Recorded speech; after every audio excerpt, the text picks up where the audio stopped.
Yo, what's good, people? What's happening? It's your boy Hard8, the truth for YouTube.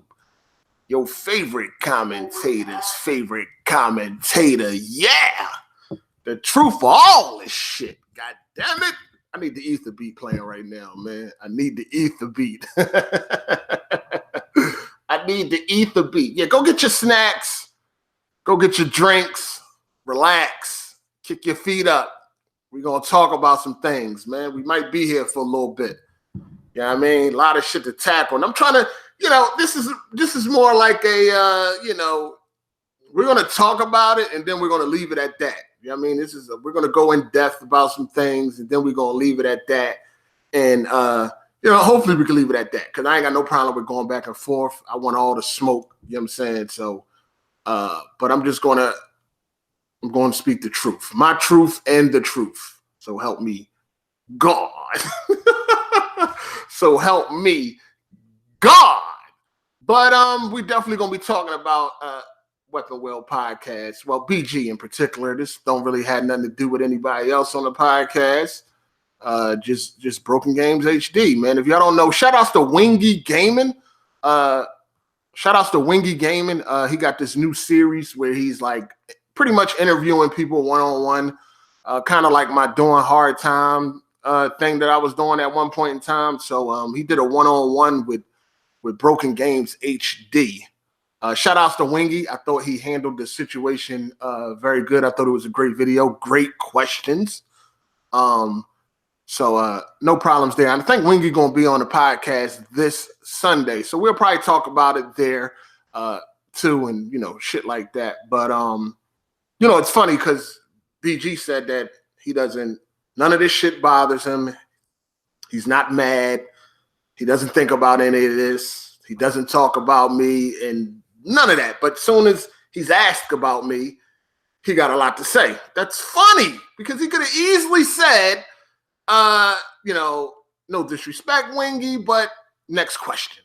All right, no disrespect, Wingy, but I don't want to talk about that. He could have easily did one of those things, but he wanted to talk because we know PG wants to talk. Like, it's only so long these fake ass niggas can pretend. It's only so long you can pretend how mature you are, right? You're so much more mature and everything's beneath you, yet you popped up on Black Bond's live stream to clown the great exposer, right? You did that live, called them names, had a lot to say about him, but you're so mature and above all of this bullshit and nothing bothers you and you're not mad and nothing, it's just you're not affected. It just nothing does nothing to you, like nothing.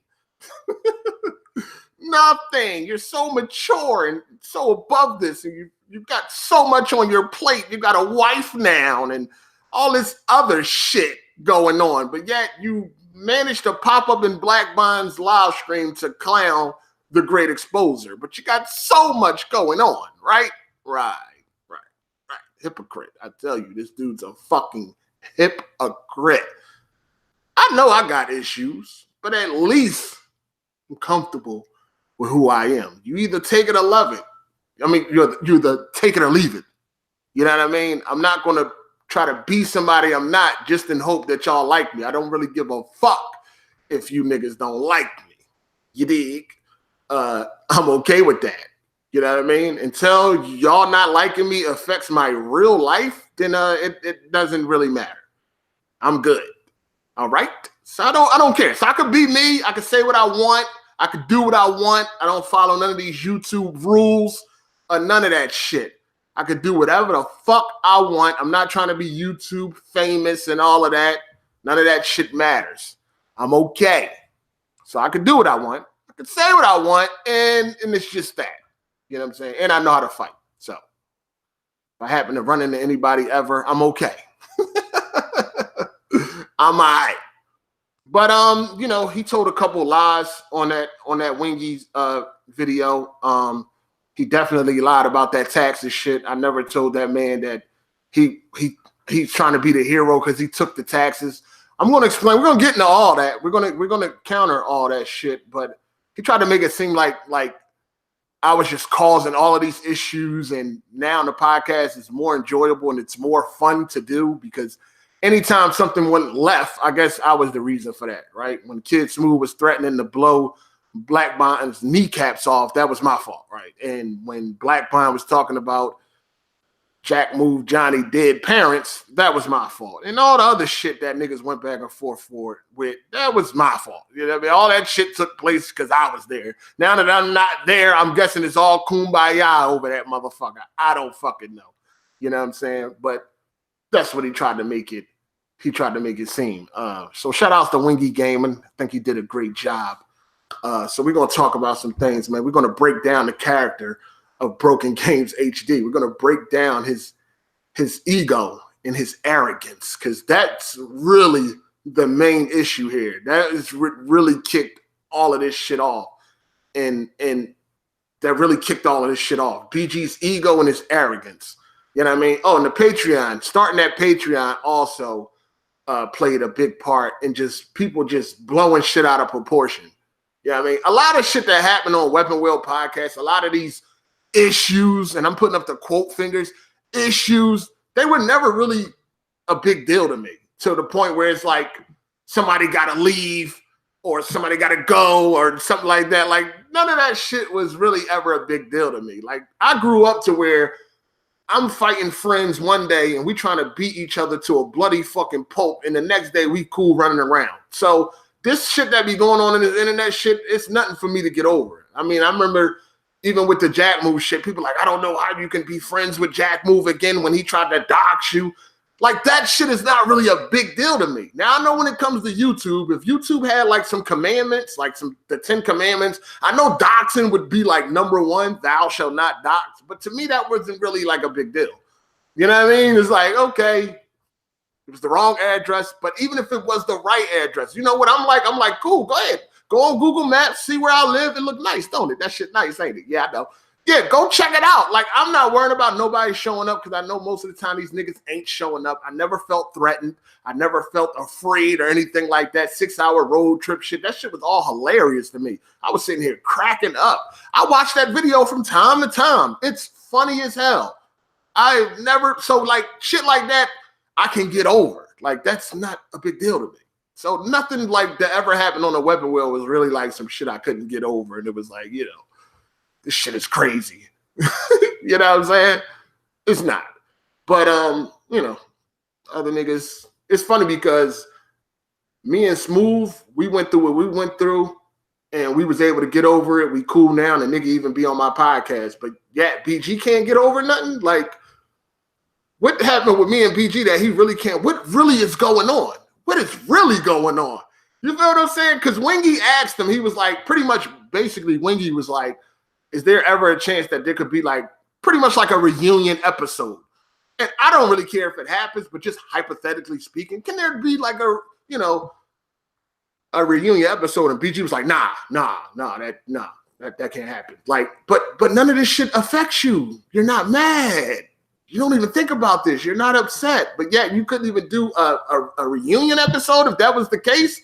Why are you so mad, BG? If me and Kid Smooth can get through what we went through, if me and Jack can get through what we went through, why are you so mad, BG? Like, why are you holding on so tight to where you can't get over any type of conflict? Like, because when you ask some good questions, but we're going to talk about what's really going on here, because it all comes down to BG's ego. Oh, that's what it all comes down to. He's an egotistical maniac. And if you know BG and you've been around long enough, you will know that. And he's very arrogant. You will know that. It's just crazy. So it's like, what is you really so upset about? You know what I'm saying? What are you really so upset about? Shout outs to Undenied Real, aka the light-skinned god. What's happening, player? What's good? Yeah, if you can't watch it right now, you know, you can watch it later. It'll be here for you to check out. I'm doing this for money. That's why I'm doing this video. I want to talk about that. I can make some money just talking about this shit, right? No, it's more like a response to BG. He went on somebody else's channel, had something to say. Well, I got to rebuttal some of that shit. You know what I'm saying? And I figured, why not? You dig? Why not? Wingy Gaming YouTube channel. Go ahead and check it out. The video don't have a lot of views because nobody cares to watch BG. But you can go check it out now. That'll probably get a lot more views than BG was able to pull in. It's on Wingy Gaming. I think it's Wingy Gaming. I'm thinking. It's on his. I think his channel is Wingy Gaming. I believe. I'm not sure. But it didn't have a lot of views. Nobody cared about listening to BG. Oh, that ego. Okay, so let's talk, man. Let's talk about this, man. Shout outs to everybody here. I appreciate everybody's support. I get a lot of support, and I really appreciate that from the people that support. Even the haters or people that just don't like me for whatever reason. Maybe they're not haters. They just don't like some of the shit I say. They just don't like some of the shit I do. They show a lot of support too. But special shout outs to all the supporters, people that hit the like button, people that come through and watch, the Patreon supporters. Special shout out to you guys. Appreciate y'all. And shit like that. So thanks everybody for coming here. Relax, get something to drink, maybe something to eat, and let's talk. All right? Because we're gonna leave it here. You know what I mean? After this video, we're gonna leave it here. Now I might clown BG faggot ass from time to time, but we're gonna leave it here unless I gotta make another video, which I probably won't, but if I do, I will. I don't care. I'll go back and forth all fucking day. All right. I'm off. I don't have to work until Saturday, so I'm good. All right. Oh, real quick. I know a lot of y'all want me to roast Jimmy B. Botton, aka the diabetic gangster, aka Jimmy B. Lion, aka Jimmy B. Fraudin. I know y'all want me to roast this fat cocksucker, but listen, his fucking chin is like it rests on his chest, right? He's about to die soon. He's not somebody I need to waste time with. I know he needs help to get out that car. I know that shit where you supposed to hang your dry cleaning that. I know he pulls on that to pull his big ass out that fucking car. He probably falls out that car like fucking sardines or something. I'm not going, he's not even worth it. Like I can't gain nothing off of him, man. You know what I mean? He's a casualty anyway. BG is the main fucking target. BG is the main fucking target. The only problem I had with Jimmy is because he lied about who he voted against and who he didn't. He had to get exposed by Jack Boo fucking Johnny. Other than that, that nigga, he's a diabetic gangster, dog. Like he breathes heavy just sitting in the car, dog. Like he's squished up and it's like he like a fucking sardine in a can. Like y'all know I'm on my diet shit, right? So I'm talking shit about fat people right now. It's like, no. But no, listen, I be wanting to quit. Like this diet shit is hard, right? I be wanting to quit. You know, when I get motivation, I just go to Jimmy channel. I go to Jimmy channel and I look at him with his chin in his chest and I say, I got to keep at it. Don't stop now. Look at this guy. You want to be like this? No. Don't stop now. His chin rests on his chest. His titties is bigger than his girlfriend's, if he even got one. I don't think he even got one. Remember Monopoly, his girl never showed up. But anyway, that's my motivation. Jimmy is my motivation. Jimmy, I know you are a big tough guy, all right? I don't want no problems with Jimmy. That's my motivation. When I want to quit this diet, I go look at Jimmy and I get the strength to keep on going, all right? I'm telling you. He's the diabetic. They're going to cut a foot off or something. I don't want to be like that. All right? Jimmy is my motivation. That shit funny to me. Anyway, let's move on. Jimmy's my motivation. All right? Jimmy, you motivate me, brother. Keep being fat. All right? Like he was mad that day, you know. And the reason why I'm saying he made a video, he was talking shit about me in the video a couple days ago. All right. I think they ran out of chicken nuggets or some shit like that. He was in the drive-thru. He was pissed off. They ain't had no ketchup. I don't know. He was mad. You know what I mean? So he had some things to say about the truth. And that's okay. It's okay. That's my motivation. Jimmy, keep on eating them greasy ass foods. Keep your chin on your chest. And I'm gonna stay focused. All right. I could fail, but I'm hoping I don't. All right. Jimmy, you're my motivation. I'm sorry. I'm sorry, Jimmy. I'm sorry, all right? I'm sorry, man. Listen, I'm sorry. I'm going to send you a bra or something, all right? Sports bra. What you like? I'm gonna send you something. What size you wear? I'm gonna send you a bra or something. All right, we cool, okay? God damn. Shout out to Carlos Fernandez. He said BG blocked me on Twitter. That shit funny to me. All I did was cut ass for kicks, but he took it personal, troll and get trolled, whatever. The fuck is that? When trolling on social media, anyways, be you, my G. Shout out to Carlos Fernandez. I appreciate the love, man. Good looking player. All right, so Broken Games HD. I met Broken Games HD back in 2011. I could tell you almost the exact time. It was when they released the demo of Dead Space 2. Usually what I do is when they come out with a demo, I play the demo, and then I go check out what people talking about online about said demo. This was one of them days. Played Dead Space 2, got through the demo. Let me go see what people got to say about this. I was a Dead Space fan. Let me go see what people got to say about this. That's kind of how I started YouTube. Y'all know I started YouTube in the Madden community. You know what I'm saying? I used to do Madden videos and shit like that. That's kind of how I started YouTube. Boom. I get on YouTube. I see Broken Games HD. First time I ever seen him. Who is this guy? Let me check him out. I check him out. Thought the video was hilarious. Not that I was laughing with him. Kind of was laughing at him because he struggled on the demo. Y'all heard this before. This ain't no lie. This is real shit. He struggled on the motherfucking demo. Like, it took him a while to beat this simple-ass demo. I thought the shit was funny. Look to the side of the video. I see a bunch of his videos. I'm like, oh, this dude got a lot of videos. Let me go check out something else. I go look at another video. He's in the video. He's bragging about having a polo robe. He got a polo robe on in the video. He's bragging about it. Oh, look at my polo robe. I'm sitting there looking at my closet with all polo shit because that's what Philly niggas wear. And I'm thinking like, this nigga, he really bragging about some polo shit.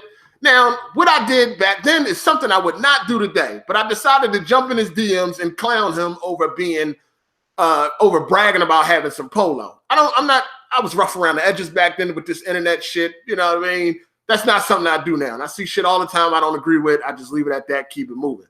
But at this point in time, I'm liable to say something. So I jumped in the DM. I hit him up. I'm like, damn, but you ain't never had no polo shit before. Long story short, we start going back and forth, whatever. And just like clockwork, BG brought up his subs and fucking views. At the time, I had to start over because of the Jesus Bynum video. Well, no, because of the Chris Smooth video, my channel got deleted. So I had to start over. At the time, I had about 3,000 subs. BG had around 8,000. We going back and forth, and there wasn't no drama, like no beef or nothing. We just cracking back and forth. He started talking about his subs and views. I'm like, don't worry, I'm going to catch you and I'm going to pass you, whatever. Boom. I ended up doing that later that year. Moving forward, fast forward, he hits me up on Facebook and he like, yo, you want to do a dual com? Back when dual coms was like popping and shit. He like, yo, you want to do a dual com and shit? And I was like, yeah, that's what's up. We could do that or whatever. If memory serves me right, we never did this dual com, but we got cool. You know what I mean? We started playing games together. I remember even back then we were playing, we're fast forward in the year, because I think the Dead Space 2 demo came out around like February, January, something like that in 2011. Fast forward through the year, I remember we were playing Resistance 3 together. We got cool. That's when shit led to the Skype wars. This is when we used to be on Skype every fucking night. Y'all remember that Skype shit, right? That was the hangout. You know what I mean? That was the online chat. That was the hangout. Every night, whether you go to work, after school, whatever the case may be, we all migrated to that fucking Skype and it used to go down. A lot of fun times, a lot of exciting times. Next Gen 720 used to be there. Funny, bitten type of fun. Like, we used to have fun in this motherfucking shit, right? Niggas arguing, going back and forth. Shit was crazy. Then we got cool. You know what I mean? We got cool. Me and him, we shared a lot of the same, opinions on games for the most part and shit like that. You know what I mean? We got real cool. And we used to be around each other like in the Skype calls a lot. Fast forward, we ended up doing it. Me and BG started a podcast together way before Weapon Wheel. It was called The Main Objective. Y'all remember that? I don't know. Some of y'all might. Y'all remember The Main Objective? Me and BG started a podcast. It was just me and him. We only did one episode. It got around 2,000 views. I don't know if it's still up. You can go to his channel right now and type in the main objective. You would see it.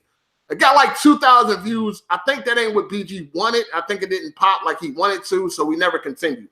Never had no conversation about it, but it just didn't happen. Y'all, because BG is one of them. He grew up like in the internet era, so he's looking for internet fame and recognition and all that shit. So y'all know BG used to throw a lot of shit at the wall to see what sticks. Y'all know he had all types of channels. Like he had a movie channel and he had multiple different channels. He was trying to like find, you know, that niche that would blow him up, but it really didn't happen. That's probably why credit cards got involved. Anyway, we did the main objective. We ended that, and the Weapon Wheel podcast was a thought. Now, the Weapon Wheel podcast, it was a long time before that shit actually happened. Now, at the time, we did not have a name for it, right? But BG had the idea. He was like, yo, I'm gonna start this podcast. And, you know, it's going to be a gaming podcast, whatever. And it was like, oh, all right, cool. But he procrastinated for a long time before he actually did the podcast. And I'm talking about this is pre, like, Jack Move Johnny. This is even pre-Kid Smooth. Like, Kid Smooth wasn't in the circle at this time. Neither was Jack Move Johnny didn't even exist. That's why I remember when me and Jack was going back and forth, and he was like BG brought the podcast to him first. I'm like, that's false. You know what I mean? Now, BG might disagree with that just to spite me because of where we at now. But I'm telling you, like, I would bet my left fucking arm I was the first person that BG mentioned that podcast to. And it was way before it actually even happened. And Jack Move didn't even exist. Like, nobody even knew Jack Move at this time. Like, he didn't exist. You know what I'm saying? He wasn't around. And we didn't even fuck with Kid Smooth at this time. I think Kid Smooth was around, but we didn't fuck with him because the first time I ever saw Kid Smooth, I believe, was when he did that fake giveaway. It was either the fake giveaway or it was him debating Blackbuster Critic, one of those.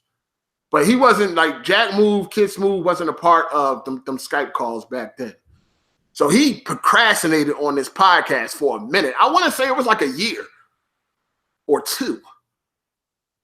That he said he wanted to do this podcast and he never really got around to doing it. Then finally, when he got around to doing it, he came to me trying to figure out what type of name we was going to have. Like, what was the name? What was going to be the name of the motherfucking podcast? I didn't come up with it. I don't know who came up with it. I know he brought it to me like, yo, the name of the podcast is going to be Weapon Wheel, whatever. Before the podcast started, me and BG was tight. Like, we was cool as fuck. Now, when Rockstar had invited me to New York, they invited me to the New York office for a rooftop barbecue.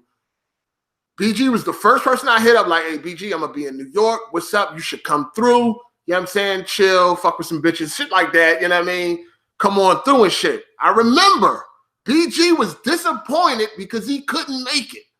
I was disappointed too. For one, it was far from where he lived. And I think he had like to work or some school or some shit like that. This is back in 2012. Rockstar invited me to, New York. You know, when you turn on GTA 5 and they got them that wall of text and you see that address, that New York address, that's where they invited me to for a rooftop barbecue and shit. You feel me? So he was disappointed he couldn't meet me. I was disappointed that he couldn't meet me. He's like, damn, dog, you can't make it. Fuck.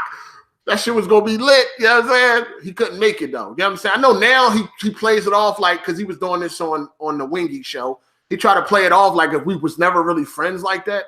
When everybody on the outside looking in could be like, yeah, you and fucking Hard8 was friends, dog. Like, knock it the fuck off. Even Bond, who was around us at one point in time every fucking day in these Skype calls was like, yo, I thought you and BG was like best friends. Like, come on. Everybody fucking know that me and BG. Now he tried to downplay that shit like, it's levels to people I'm cool with. And, we were cool. Like, get the fuck out of here, dog. Like, come on. Like, he on Wingy lying, basically. Like, trying to downplay this shit.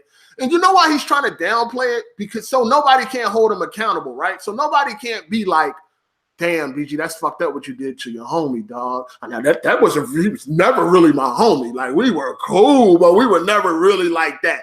That's the reason why now he's trying to like downplay that shit. But like, dog, come on, knock it the fuck off.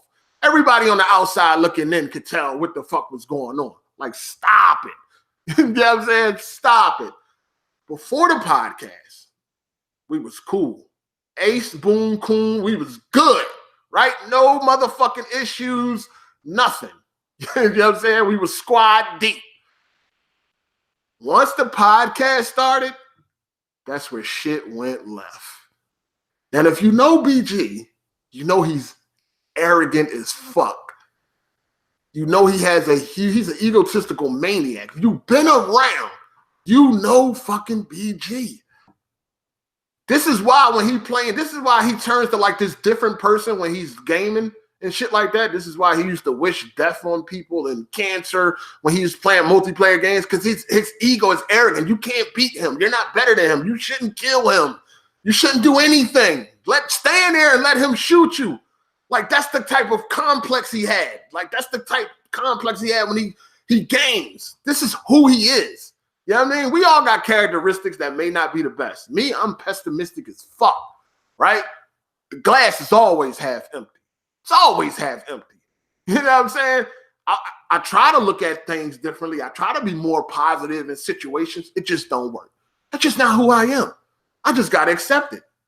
And BG is one of them people that got an ego that it will never change. It's still, no matter how much he try to suppress it so he can look cool for y'all, it'll never change. It's there. It's right there. That's the reason why he jumped in Blackbine fucking live stream to roast the Great Exposure. Like, all this fake mature shit he's on, that shit is fake, dog. That's why I told y'all when he was talking about, oh, I'm still going to support Hard8. I'm going to watch his podcast. Now he claims on the Wingy show he don't watch the podcast. He never watched the podcast. Really, nigga? Really? You fucking have made comments that was based on shit that went down on the podcast. You know what I'm saying? Now, whether he watches or not doesn't fucking matter, but why are you lying? You can say, yeah, I checked it out a few times, but you never watched it. Bullshit. Because we know, and he has admitted that he will stealthily be in a live stream to see who is talking shit about him so he can block him. He has admitted to this, so we know goddamn well he done been to AGS. Stop it. Stop it. And somebody did some investigation too, right? Y'all know we just had One Up Chuck on the podcast. Somebody did some investigation. Before the podcast, BG was not following One Up Chuck. One Up Chuck was following him, but BG was not following him, right? After the podcast, now BG follows One Up Chuck. Coincidence? Maybe. But I think not. And just so happened that One Up Chuck was just on the podcast a couple of days ago. So it's like, nigga, you're lying. You know what I'm saying? You're lying. You checked it out. Stop it. It is what it is. So once Weapon Will started, right away, I was the favorite. Right off the bat. Hard8 is the favorite. Hard8's the funniest. Hard8's the most entertaining. This is what other people saying. I wouldn't watch it if it wasn't for Hard8. This, that, and the third. Y'all know what was going on when that podcast first started. I was getting all the praise and all the love in the comments section. None was going to BG. None at all. No comments. Nobody was saying, damn, I wouldn't watch it if it wasn't for BG. He never got that type of shit. Right? It's his podcast with his ego. That shit was bothering him. That shit was pissing him off that it's his podcast and ain't nobody giving him his props for the podcast. Y'all keep giving Hard8 all the props, but it's my podcast. What about me? Right? And this shit was bothering him for a while because this is when everything went left. Once the podcast started. Coincidence? Coincidence. Before the podcast, we tight as a motherfucker. Soon as the podcast start, issues. Now I'm gonna lay out the evidence. You can take it for what it is. So he never liked that type of shit, right? So he started to hate and he started to do what? Curse you the fuck out block you or both if you complimented me in that comment section. Because I used to be in the comment section when the podcast first started. BG never used to respond to any of that shit. Once it got to fever pitch level where his ego wouldn't allow that shit no more, what'd he start doing? Anybody in that comment section that was giving me props for the success of the podcast or why it's so funny or why they love it so much, what did BG start doing? Cursing you the fuck out. What else did BG start doing? Blocking your fucking ass. Why? In everything, in anything, people have their favorite. I used to see some people say their favorite was Jack Move. I used to see some people say their favorite was Black Mind. Did that ever make me mad? No. It's like, that's what's up. We got a strong team. But what didn't I see? I never seen BG attacking anybody that gave Bond or Jack Move props. Never. But if you would give me props, that nigga would fucking have a conniption. It's people just watching right now. You got blocked because you said I was your favorite on Weapon Wheel. That's when he started to hate, and he didn't even realize he was hating. That's when BG started to say shit like, and y'all can attest, oh, everybody think Hard8 can do this by itself. Hard8 can't do this by itself. This ain't all about Hard8. Hard8 can't do this by itself. That's hating. Well, make your own podcast. Do it yourself. You can't. No, I mean, everybody can talk about it, but they can't do it. Remember he used to say shit like that? That's pure hate. Oh, Hard8 kind of, well, how you know I can't do it by myself? You know what I'm saying? Why you hating? Because that shit was bruising his fucking ego. It was bruising his ego. That's why he started to hate on me. Hard8 can't do this by itself. He can't do it by itself. That shit was pissing him off. That shit was pissing him off. And he didn't like it. It was getting to him. It was fucking getting to him. It's his podcast. Y'all ain't giving him praise. He started calling himself Big Boss. That's so he could feel, that was to fucking keep his ego intact. I'm the big boss. I'm the boss. This is my podcast. I'm the big boss. I need people to recognize when they come here, this is my podcast. It's not Hard8 podcast. Despite everybody loving it mostly because of Hard8, it's not his fucking podcast. You know what I'm saying? It's my podcast. I'm the big boss. That ego and that Patreon was the downfall of what we had. Because you say what you want. I don't really give a fuck what's going on, how many views that shit get nowadays. But everybody knows that shit was the best when I was there. Facts. And I never really cared about the views and shit. Like when I left, the only thing I wanted to see was that Patreon fall. And boy, has that Patreon fell. Jesus. Ouch. That thing looking scary. But anyway, it was his ego. It was jealous. He was jealous because he felt like I was taking away something from him. He felt like I was taking the shine away from him. He the one created the podcast. Why ain't nobody in the comment section telling me how special I am to this podcast? Why y'all keep talking about Hard8? Shit was bothering him. He started to hate, started to say I couldn't do it, started to say I wouldn't get that many views if I did it by myself and shit like that. Hate. That's hate. You know what I mean? He was envious because he couldn't entertain the way I could. That's why he started to hate on that. Remember, he started to say shit like, I don't jump off the wall like a monkey to entertain people. Remember, he used to start saying shit like that? Y'all remember that? Why the fuck was he saying that? Hate. I don't have to bounce off the wall to entertain people. Huh? Me neither. Fuck is you talking about? This shit is just in my personality. It's just who I am. I don't write down jokes. I don't sit here and think, what I'm going to say funny. It's natural. It's natural, baby. I don't have to bounce off of walls either. Y'all remember he used to say that shit? I don't have to bounce off of walls. I don't have to act like a monkey and all that.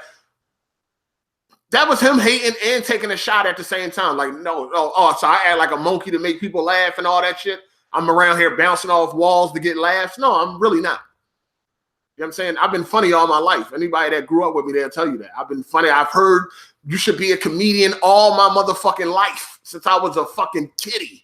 I done heard that shit. Shit ain't nothing new. Shit people say now on the internet ain't nothing new. It ain't nothing new.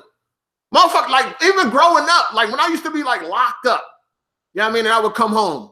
My homies be like, yo, man, Yo, it was boring as shit while you was locked up, dog. Like, for real, shit was boring as hell. Like, I've always been lit. Like, that ain't nothing new. That's so, like, so the shit I hear now, I've always heard. It ain't nothing new. Niggas always tell, bitches used to tell me that, so it's boring. You ain't come to school today. It was so boring. You ain't come to school. People tell me that all the time. That shit ain't nothing new. So I'm really not, I don't have no huge ego or nothing like that. I've always heard that shit.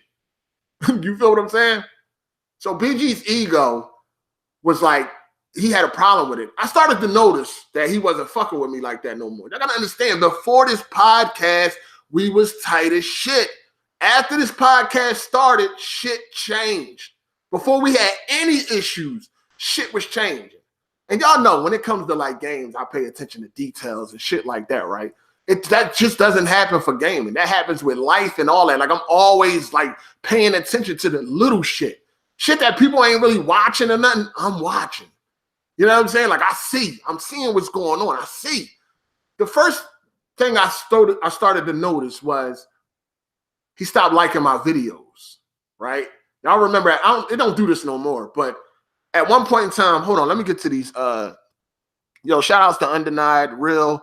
He said, I'm back. You put Weapon Wheel on your back and it shows. Also, check out the Righteous Tongues podcast, where we speak fluent hip-hop on the Grussel Media YouTube channel.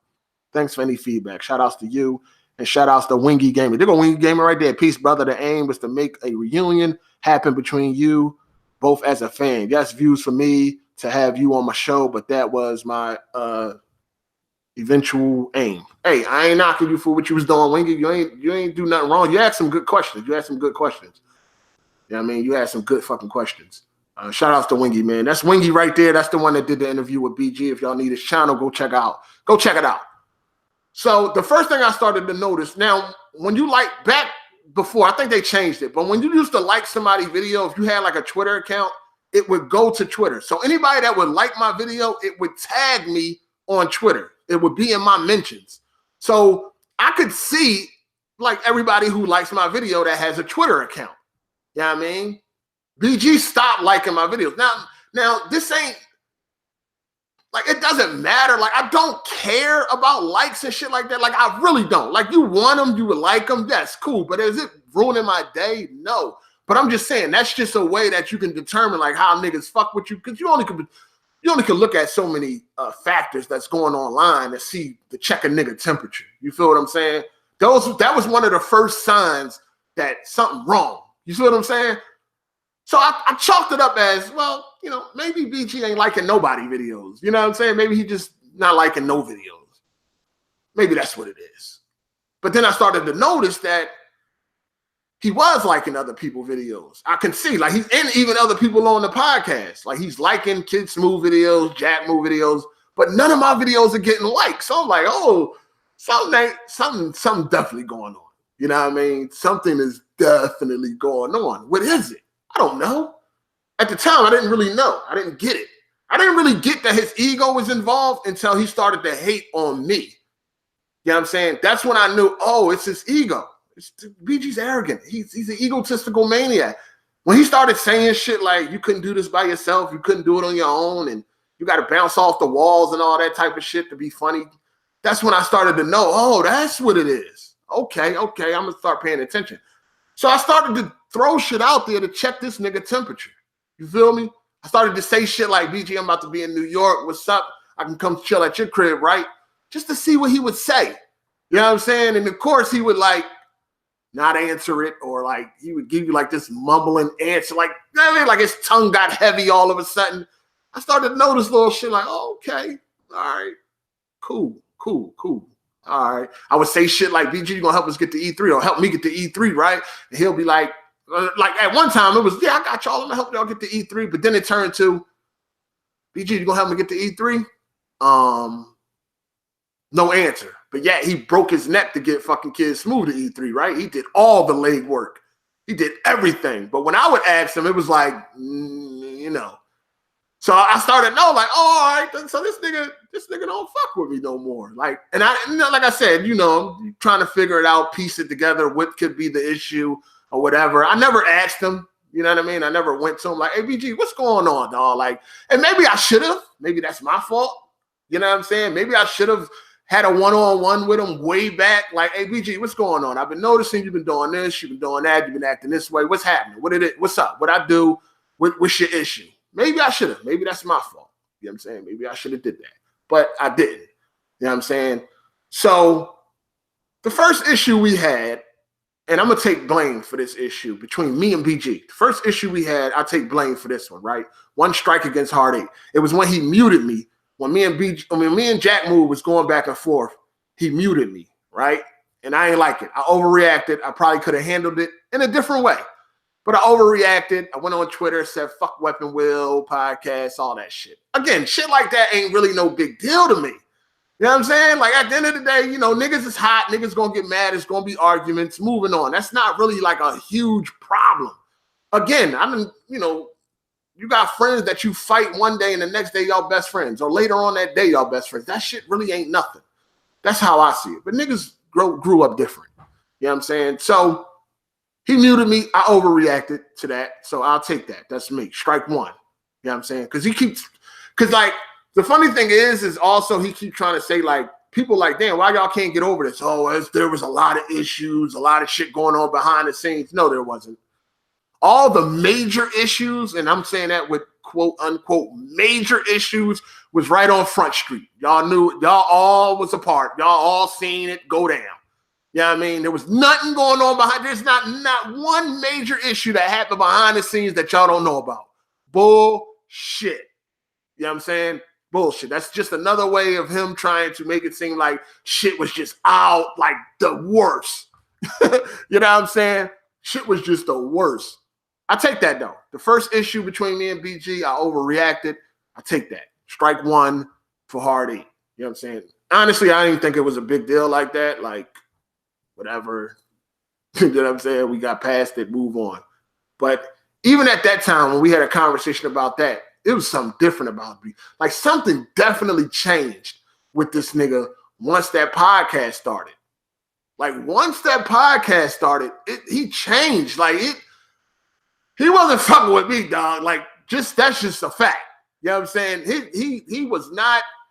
And like I said, once it reached to that point where he couldn't take it no more, he started to lash out at people in the comment section that would praise me for the podcast success. You know what I'm saying? So we had that problem. So I'm going to take that.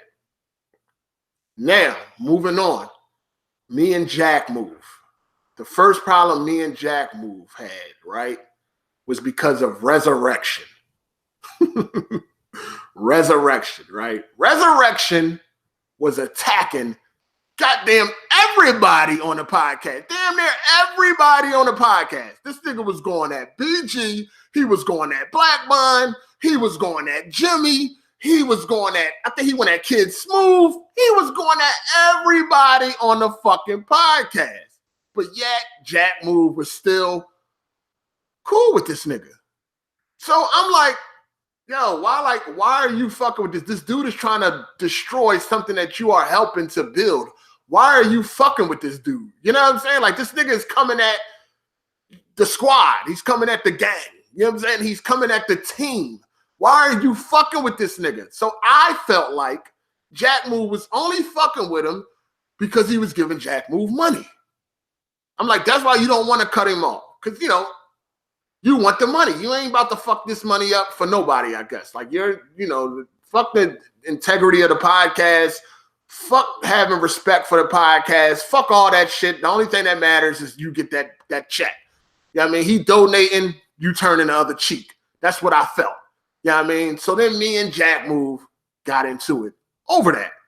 You know what I mean? Again, this is me standing up for the podcast. You know what I'm saying? This is like, yo, this nigga is attacking everybody at the time. Fuck that nigga, yo. Like, he's attacking every fucking body. Jimmy, BG, Bond. Fuck that nigga, dog. You know what I'm saying? Like, fuck him. That's where I was at the time. Like, I'm riding for the team. I'm riding for these niggas. You know what I'm saying? But Black Bond ain't my friend. But I'm still holding down this motherfucking podcast. And I pointed that out because y'all know how Black Bond get down, right? But anyway, you know what I mean? I'm still holding this shit down for the podcast. So I got a problem with Jack. Like, yo, you fucking with this nigga. This nigga keep attacking niggas and shit. Like, he trying to fuck up what we doing. Like, he fucking up your money. Really? Because motherfuckers, who knows? Motherfuckers might be like, yeah, man, you know, if they believe what he's saying about Jimmy or Jack, or Bond or BG, they might be like, yeah, you know what? I'm gonna pull my support. I'm gonna pull out of that Patreon and shit like that. You know what I'm saying? So, hold on. Was the Patreon at that time? The first problem we had was the Patreon. I mean, the Patreon was there. Patreon was there, I believe. Yeah, I think the Patreon was there. So me and Jack got into it. You know what I'm saying? We got into it. And I'm not taking a strike for that. I'm not.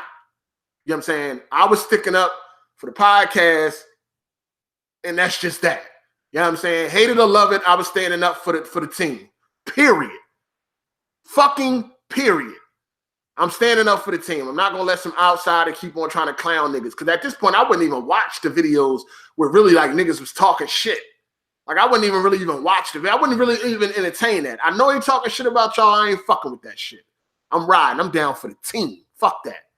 And Jack, I felt at the time he wasn't. Now, we're speaking in past tense right here. Right? Like, none of these issues are still present today. We're speaking in past tense. So I'm like, nah, fuck that. He coming at the team. Fuck that nigga. You know what I'm saying? He ain't coming on a podcast. None of that. I'm riding for the team. Me and Jack we get into it. And we got over that. Now, I'm not taking that. Now, BG will give me that. That's my fault. I started that. That was one of the issues. Because remember, he said it piled up. When he was on Wingy, shit piled up. So I'm you know what I mean? They gave me that one. Even though I'm sticking up for the team, clearly, they would give me that. I was the troublemaker in that. When I started that, I was the bad guy in that one. I don't feel like I was the fucking bad guy. Nah, I'm sticking up for y'all niggas. Fuck is y'all talking about? You know what I'm saying? Nah, I ain't the bad guy. So I'm not taking that. Moving on. Before the Patreon started, right? There was never, listen to me. There was never any type of talk about anybody being suspended or anybody being removed off of the podcast. There was never no mention of that. Remember, BG's famous words of, nobody's never getting kicked off the podcast. I don't care what y'all say, blah, blah, blah, blah. Something like that, verbatim. You know what I mean? I remember BG used to say that. Nobody's getting kicked off the podcast. Stop asking me, blah, blah, blah, blah. Before this Patreon, there was no talk about nobody getting suspended, nobody getting kicked off. There was never none of that. Niggas have heated arguments. Move the fuck on. That's going to happen.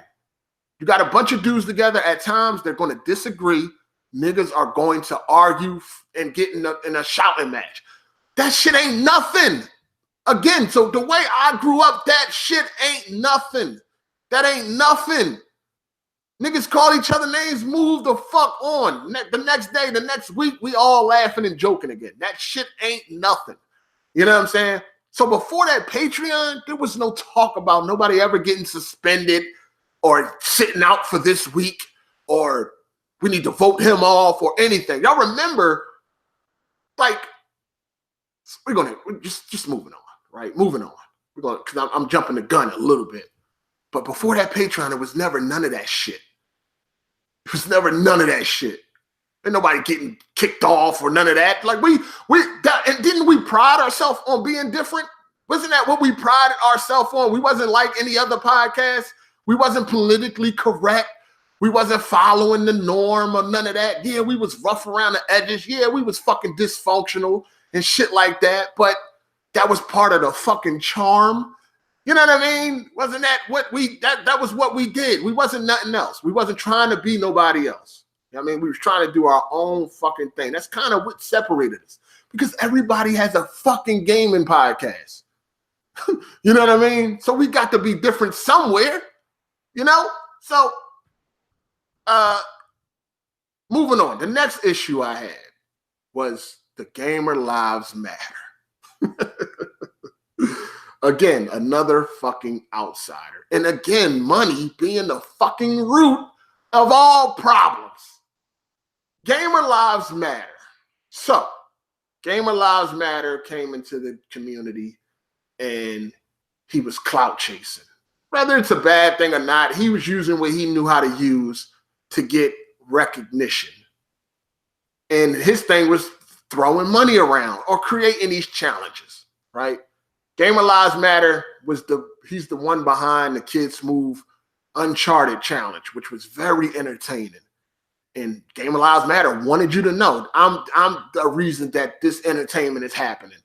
He got on the Crumbside, he got I guess you could say Crumbside famous for being for giving out a lot of money and giving out these challenges that had a lot of money on the line, to the point where motherfuckers started like all of a sudden Game of Lives Matter became a friend. Everybody used to be like kind of harassing him to give them a challenge. I even seen Erica, whatever her fucking name is. She was even on Twitter begging, give me a challenge, Game of Lives Matter.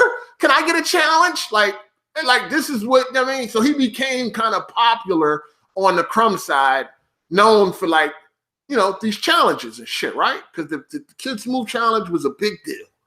You know what I'm saying? It got a lot of views. It was very fucking entertaining. And Game of Lives Matter wanted you to fucking know that he was the reason that it was even happening. That was his way of being, of coming into the community, right? So, based on the success of his first challenge, now he wanted to go big. Because, mind you, like I said, he's getting notoriety. A lot of people want to be friends with him now. They want him in their podcast. They following him on Twitter. Like, he's the popular guy now. And everybody's trying to be friends with Game of Lives Matter, hoping that he would pick them for a challenge. You know what I'm saying? So, Game of Lives Matter wanted to go big. I'm going to get Weapon Wheel to do a challenge. $4,000 is on the line. So, the first thing that we found out that this shit was probably a fucking scam is when he tried to get us to do a challenge for Killing Floor 2 that was impossible. If it wasn't for Black Bond, we would have started that fucking challenge not even knowing any better. Black Bond was the one that was like, no, that's impossible. Y'all can't do that shit. Whoa, Game of Lives Matter, what you trying to get us to do shit we can't do? Like, because he never had no intentions on giving us 4,000, but with 4,000 on the line, oh my God, he's about to be shot into fucking, in the legendary status. That's going to be a legendary live stream. Weapon Wheel is popping. Everybody's going to be tuned in for this motherfucking challenge. 4,000 is on the line. Oh, nigga, Game of Lives Matter about to be fucking popping. You know what I mean? Come to find out, the challenge is impossible. Did Game of Lives Matter know that? Hell yeah. I believe wholeheartedly he knew that there was no way we was going to ever finish that challenge. And he knew there was no way he was going to ever pay out $4,000. But hey, he was going to get all of the publicity. For Game of Lives Matter, this was a win-win situation. I know these niggas ain't going to do it because it's impossible. And I'm going to get even more popular around here. And that's what I'm looking for. So we find out that shit bogus. So right now I'm like, yeah, okay, that was bogus. All right, I'm starting to get skeptical about this shit. So he goes away and he comes back with another challenge. And in between this, he's appearing on the podcast due to this shit and all of that shit. Like, he getting over like a fat rat, dog. Like, he getting over. And not that he's a rat. I'm not saying he's a rat, but I'm just saying, y'all know what I mean. So I'm like, nah, hold on, something ain't right. So he gives us another challenge. And that challenge is deemed not possible in the time that was allowed. So then we finally get to a challenge that is possible. So now it became, okay, you have to give the money to a third party, somebody that we can trust, to make sure that we get paid if we beat this fucking challenge. Because he could just run off. He can run off on a plug. You dig? So I talked to Game of Lives Matter and we agreed to Red Infamy. Yeah, no problem. Red Infamy can hold the money. That's cool. Boom, boom, boom, boom. Get in contact. Tell Red Infamy to get in contact with me. Red Infamy was ready to get in contact with him. She was on board. She was down to hold the money, to make sure that if we lose, he get his money back. And if we win, we get our money. You know what I'm saying? Then once she became on board and he seen there was no way he can weasel out of that, he started some more bullshit. Now he don't want to give Red Infamy the money, and it was a whole bunch of bullshit. At this point in time, I'm like, yo, this nigga is fraud. Till this day, 2019, nobody has ever seen that $4,000. That was like, we've never seen it. Never, ever seen it. Of course, y'all already know the famous, he came to my city. My city is Philadelphia. But anyway, he came to my city to show me the money. I didn't want to waste my time to go meet him because I already knew the shit was fake and bullshit. By the time I did think, you know what, let me just go meet this nigga so I can prove to everybody that this shit is without a shadow of a doubt bullshit. But by that time, he was already gone. You know what I'm saying? I was never scared to meet no Gamer Lives Matter or nothing like that. He never wanted no problems like, yo, come meet me, Hard8. We can box. And it was never nothing like that. It was never no violent shit. All right? Gamer Lives Matter wanted to meet me way before then. And I didn't meet him then when he wanted me to sign my Weapon Wheel t-shirt. I didn't meet him then. There was no drama then. So, people say what they want. They can believe what they want. I'm not scared of no man. We all breathe the same air. I don't care. Win, lose, or draw, hickeys, busted lips, and scars. I ain't scared of nobody. I'm not saying I could beat the whole world, but you're going to have to whoop my ass, dog. That's just a fact. Ain't nobody punching me in my face, and I ain't doing nothing. Ain't none of that happening, dog. It's just not. You know what I'm saying? It's niggas out there that will beat the fuck out of me. I know this, but they're going to have to do it. Like, if they disrespect me, we're going to have to fight. Like, real talk. Like, I'm serious. Like, that's just how I grew up. That's just how I grew up. Mike Tyson can come right now in my face and mug me or some shit, and I was still on Mike Tyson. I know he's going to knock me out, probably break my jaw, all that, though. That's just what's going to have to happen. At the end of the day, he going to respect me, though. You know what I'm saying? At the end of the day, he going to be like, damn, I respect the nigga. You know what I'm saying? Most people would have just curled up and tucked their tail and ran off. That's all I want. All I want is my respect, dog. That's all I want. Win, lose, or draw. Just give me my respect. That is it. You know what I'm saying? That's just how it is. I can't do it. I can't.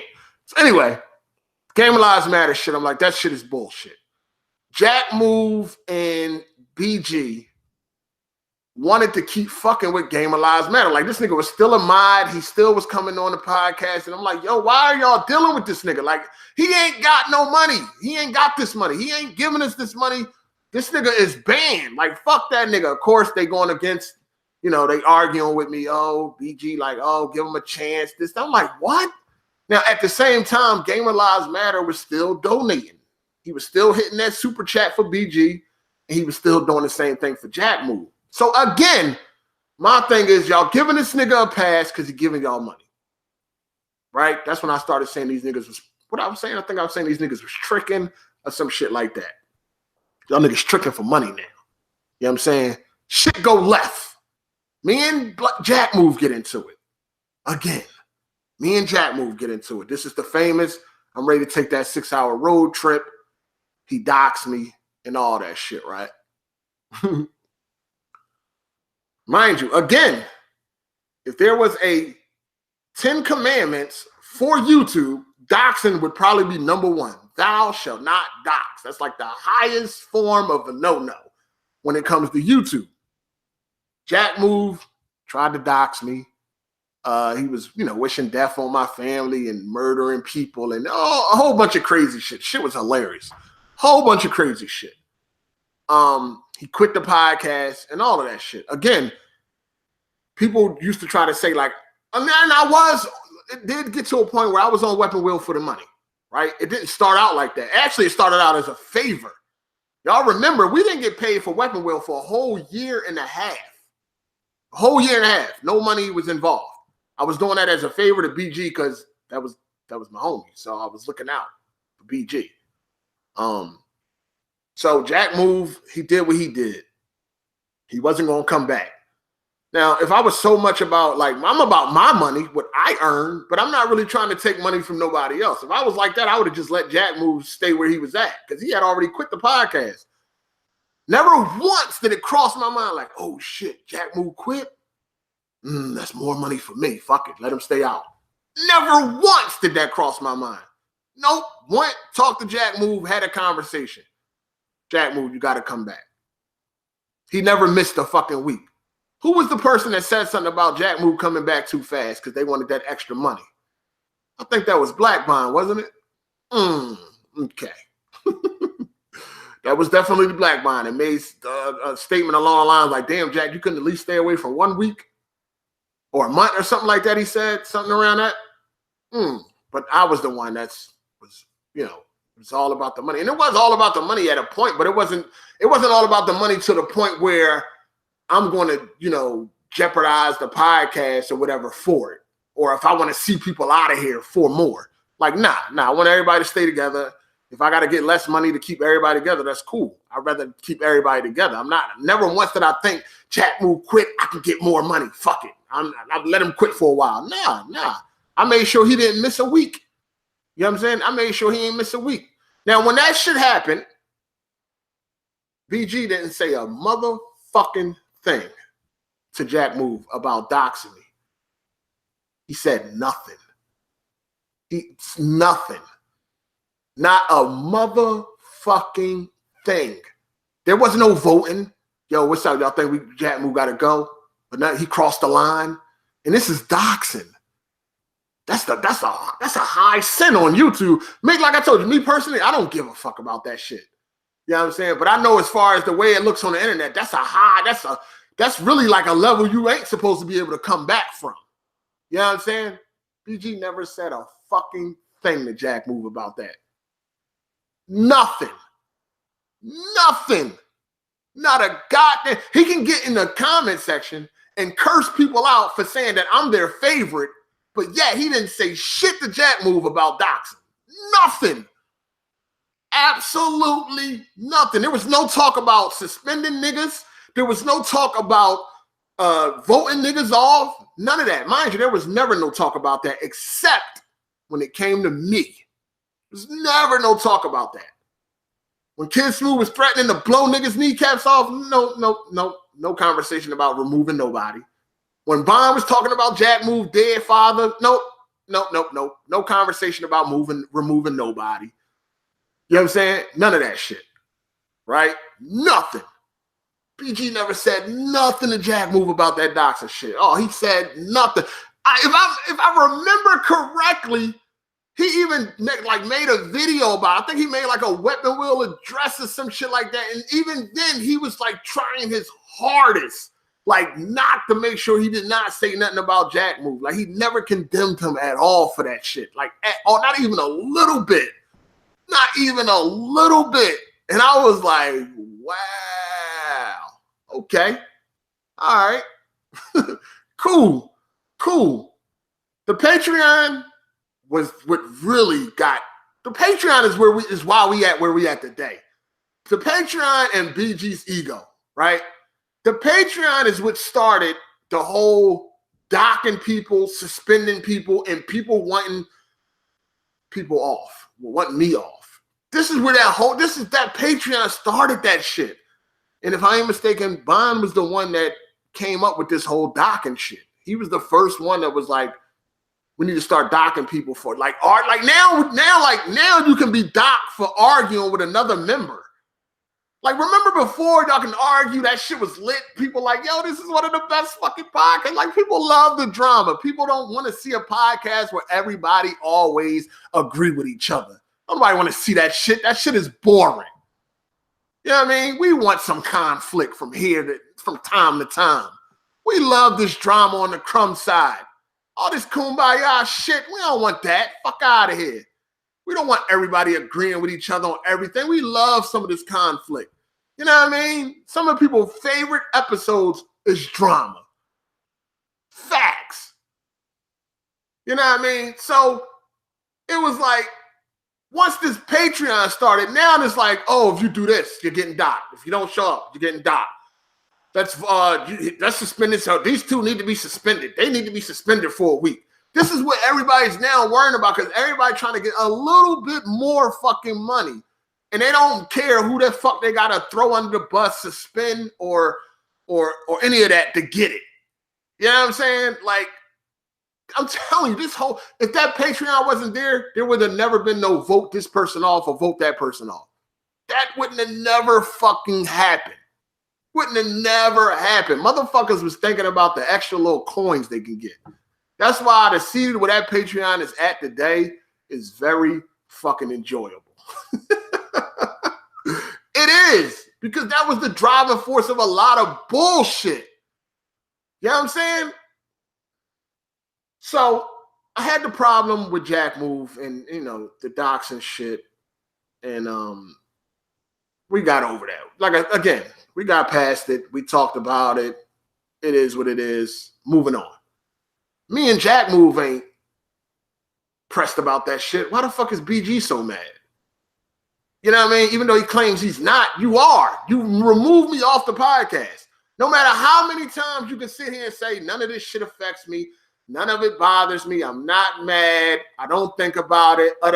It had to do something for you to say, I don't want Hard8 on the podcast anymore. Because if that was the case, then that would have never crossed your mind. Like I said, if me and the people that actually have the problem can get through it, how the fuck are you still so mad? Or whatever. Why the fuck was you mad in the first place when you felt like people had to be voted off or whatever like that? Because you didn't care. None of this shit bothered you. Nothing. It didn't. You're invincible. Like, none. You don't think about this shit. You don't think about me. You don't talk about me until somebody asks you. You know what I'm saying? I don't talk about Hard8. I don't say nothing about Hard8. I don't think about Hard8. Nothing Hard8. But as soon as you asked about Hard8, you got something to say. You could have easily said, nah, I'm cool. Next question. But you didn't. But like, you know what I'm saying? Like, what the fuck is going on? So, me and Jack had that problem. We got through it. You know, not a big deal. Not a big deal. The next issue was, I guess you can say, the taxes thing, which to me, again, wasn't really an issue. But this is what he told Wingy. He lied and said, I said, BG, you only did the taxes so you can look like a hero. That ain't why I said you wanted to look like the hero. That don't even make no sense. Oh, BG, you only took on the taxes so you can look like a hero. Nah. That ain't where that part came in at. But now I'm skipping all the way to the end. Because and I'm gonna explain where the comment of you just trying to look like the hero, you trying to look like the good guy. I'm gonna get to that part. So me and Kid Smooth get into an issue. Me and Kid Smooth first issue, it was over a bet. He didn't want to honor a bet. He was salty. Kind of like with the back, like he owed Black Bond now, right? As far as I know, as far as what I've seen on Twitter, he ain't paying Black Bond. He lost the bet. He don't want to pay it. That's kind of like what happened with me, right? He lost the bet. He didn't want to pay it. Of course, we got into a name calling match or whatever like that. Shit got crossed. Lines got crossed, and that's what it was. So that was an issue between me and Kid Smooth. Really had nothing to do with Weapon Wheel. I guess you could say it had something to do with Weapon Wheel because the bet took place on Weapon Wheel. It was a Gears of War bet about it being 1080p or some shit like that, but it really had nothing to do with anybody on Weapon Wheel. This was a me and Kid Smooth issue. But we had our issue, and of course, again, we got over it, moved on. As far as that one, I took the blame on that one. That was my fault. I take that strike on that one.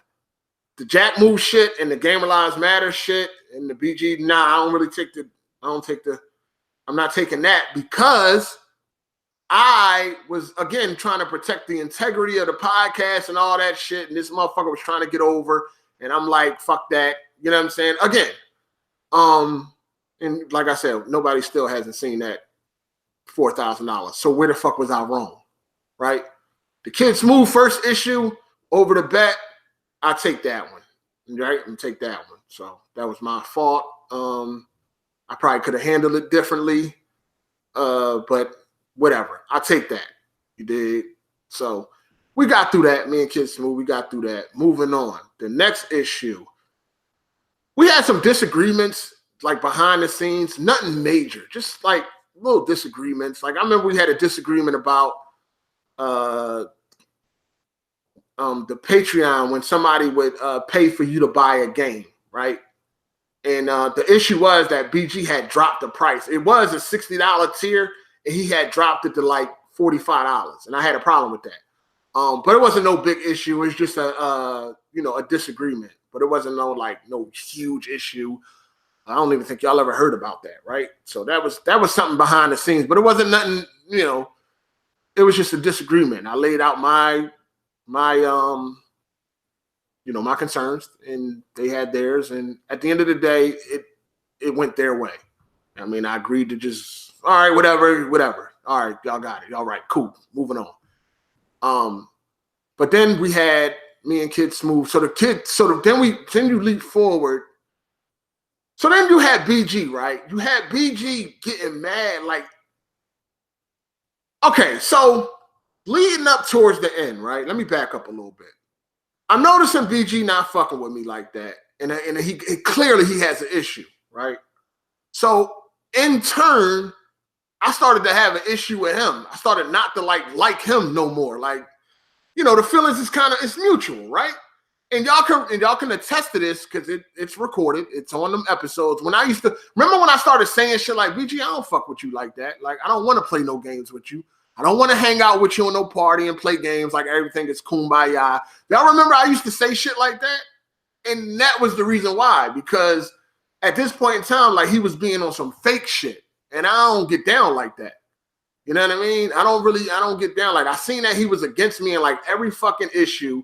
Even if I was right or what, he was always against me. He always sided with the opposite. You know what I mean? Whoever was going against me, he sided with them. And I noticed all this shit. So I was like, I don't fuck with this dude like that. So I ain't want to play no games with this nigga. Like, I don't want to game with you. Like, I'm good. Yo, let's play Marvel vs. Capcom. No, I'm good. I'm good. I don't want to game with you, dog. I didn't really want to do the fucking Gears of War challenge against fucking Press Start Podcast. Like, I just didn't want to fuck with the dude like that no more. Like, you know what I mean? Like, that's when it really became, I'm here for this check and that's it. I'm no longer here looking out for a friend, right? I'm no longer here for that. I'm here to get this money and that's it. I don't want to be friends with you. Just give me my money and that's that. You know what I'm saying? And of course, they tried to make that a big deal, me asking about my money. Like, we used to get paid like on the 5th of the month, right? And if it was like 3:30 in the afternoon, it's like, BG, where the money at? Like, I'm going to ask about my money. Like, I don't understand why that was ever considered a bad thing. Like, it's my money. I earned it. Why can't I ask about mine? I ain't asking about nobody else's. I'm asking about mine.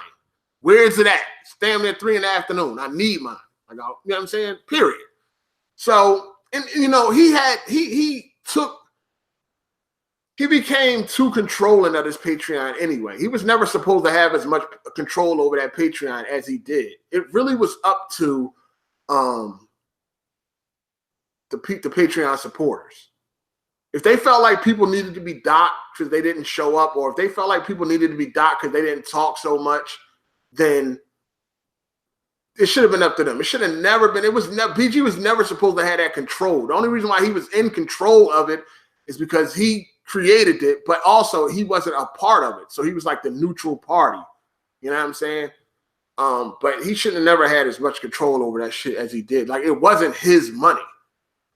It wasn't his money to say, you don't get no money this week because you did this or you did that. He should have never had that type of control, but somehow he fucking got it. You know what I'm saying? And there was a point in time where I felt like Jimmy shouldn't be getting this. I felt like Jimmy should not be getting paid as much as me, right? Because Jimmy was fucking horrible. Nobody liked Jimmy. He didn't bring nothing to the fucking podcast. He brings absolutely nothing to the fucking podcast. So there was a time where I felt like, why is this dude getting the same amount of money as me? Like, he don't deserve that shit. But I never said nothing publicly about that. I kind of kept that to myself. And even though I felt the way I felt, I still used to defend Jimmy. Because do y'all remember when people was like, yo, why is Jimmy a part of the Patreon? Do y'all remember when people was like, damn, Jimmy getting free money and shit like that? Because there was a lot of times where he barely didn't talk. You're like, y'all remember that shit? And who used to be fucking defending them? Who was that? Oh, that's right. That was the bad guy. That was me. What I used to say, even though I kind of agreed with people, I still used to defend them. What I used to say, no, Jimmy cool. Jimmy be doing a lot of shit behind the background, and he helped get the website together and all that. I used to defend the dude. People used to always complain about fucking Jimmy, dog. Always. They used to hit me up on PSN. People like, yo, I want to participate in the Patreon, but I don't want Jimmy to get a cut. Like, they used to always say that shit, dog. And I used to always defend that dude. Like, nah, man, Jimmy cool. You know what I'm saying? He doing shit behind the scenes. Y'all remember, I won Monopoly and gave Jimmy $150 just so he wouldn't prolong the game. Do y'all forget? Like, this is like, do he forget? I gave this nigga $150 that I didn't have to give him. I already won the game. Jimmy, just quit now. It's over. Hunt, take $150. I didn't have to give him that. I could have burnt him. Yo, with that 150, nah, dog, I ain't giving you shit, nigga. Fuck out of here. But that ain't me. You know what I'm saying? Again, the bad guy just gave away $150 that I didn't have to give away just so we can end the game right now because I won. It's over. Why are you prolonging it? Hunt, if you give up right now, I'll give you this $150. You know what I'm saying? Again, people was coming at Jimmy. Oh, why'd you do that? You shouldn't have fucking quit. Blah, blah, blah. And I was defending Jimmy then. I'm like, yo, the game was over. It was nothing Jimmy can do. Y'all mad at Jimmy for something he had no control over. I was defending him then, but I'm the fucking bad guy. Nah, I'll stand up for what's right is right. If something is right, I'll stand up for that. If it's wrong, then, you know, I'll have something to say about that. But if it's right, I'm a stand-up dude. I gave him $150. I didn't have to do that. I could have been like, man, I ain't giving you shit. Fuck out of here. Or I could have just sat there and just played it out while everybody's bored because the game's over and just got it like that. But I'm like, yo, Jimmy, I'll give you $150, dog. Just end the fucking game. And paid him. And then even at that point, people was like, yo, you shouldn't have paid Jimmy. You know what I'm saying? So it's not like, oh, that's the thing. That, you know, it's not like I had like this hidden agenda against Jimmy. The problem I got with Jimmy now is he lied, right? He fucking lied about who he voted for. He tried to say he didn't. He did. Jack Move had to fucking expose him. That was the motherfucker. That's my issue with Jimmy. Other than that, he's my motivation now. All right, he's my fucking motivation. Shout outs to Brown and Proud. He said, BG is arrogant and soft as a marshmallow. Couldn't stand you. Were the star of his own show. Facts. Act mature. Yeah, he be blocking people here. You have a successful podcast and this shit fire and he can't get over it. He definitely was jealous. But you know what I'm saying? I'm sticking up for the team. You know what I mean? I'm sticking up for Jimmy. But yet I'm the fucking bad guy and shit. You know what I'm saying? So I'm gonna tell y'all when I knew shit was crazy. Y'all, this is when I knew my days was numbered on Weapon Wheel Podcast. This is when shit. It got to a point where I started to get blamed for everything. If there was toxic people in the comments, they were my people. If there was a bunch of dislikes on a video, it was my people. Remember, I started getting blamed for everything. Everything was my fault. This is when I knew that my days are numbered here. This is when I knew. Somebody donated, I can't remember who it was. Somebody donated for me and Jimmy to play Injustice 2. Right? For some reason, Jimmy was upset about it. And you know, I think he was upset about it because I think the original game was Dragon Ball Fighter Z. But I never played the game. So it was like, yo, you're going to beat me. I never fucking played that game. What fun is that going to be? I never played it. Don't own it. You've had it since release. How about we pick a game that we both have played? You know what I mean? So we ended up going with Injustice 2. This is the game we both have. I don't really play the game no more. You don't really play the game, but we are both familiar with the game. Let's do Injustice 2. So we did Injustice 2. So the video is still up on my channel. We play Injustice 2. And we played 5 matches. It lasted like 4 to 5 minutes. It was very quick. It was over quick. Clearly, we are getting over on the person that fucking donated. Like, it was over so fast. It's like, who would pay for this? You know what I mean? And I knew that shit wasn't right. You know what I'm saying? You can hear me on the video. I say, Jimmy, do you want to keep playing? He like, nah, I'm cool. I'm done. I'm like, we can go to 10. Like, we can go to the best out of 10. Like, I ain't doing that. We can play. He like, nah, I'm done. I'm cool. I ain't playing no more. I knew that we was like ripping the person off. Like, that shit was not cool. But you can hear me on the fucking video that's still up on my channel right now telling Jimmy like, yo, we can keep playing. Jimmy like, no, I'm not playing. Okay, cool. What the fuck can I do? He say he ain't playing. He ain't playing. This is when I knew that my days was fucking numbered. BG sees what happens. I'm not sure if it was later on that night or it was the next day. BG comes into the group chat. Yo, now, at me. He's talking to me. Yo, like, that's fucked up what you did. Y'all can't do that, man. Y'all only played fucking 5 matches. Like, y'all gonna have to finish or some shit like that he was saying. He was coming at, but all of it was directed towards me. And I'm like, BG, you can't get mad at me. No, not this time, nigga. You can't get mad at me. I was like, listen to the video. I was like, Jimmy said he did not want to play no more. You know what the fuck BG said? This is when I knew shit was damn near over. BG said, Hard8, when you start listening to what people tell you. What? What? Hold up. When do I start Do you not realize I am in Georgia and this nigga is in New York City? Do you not realize we are approximately 1,500 miles away? Do you not realize this nigga is not sitting on the couch right next to me? Do you not understand that? He said, Hard8, when did you start listening to what people tell you? Again, he was not trying to hear that it was not my fault. He was trying to blame me for that shit happening, even though I'm on video telling Jimmy, let's finish playing, and Jimmy is saying no. He would not direct his fucking anger towards Jimmy. He tried to put that shit on me. When you start listening to what people tell you, as if I could have made Jimmy play. I was like, wow. I was like, you really sitting here trying to blame this on me when I'm actually on video telling Jimmy, let's keep playing, and he is saying no? Wow. That's when I knew. I'm like, yep, this shit is this is about to be over.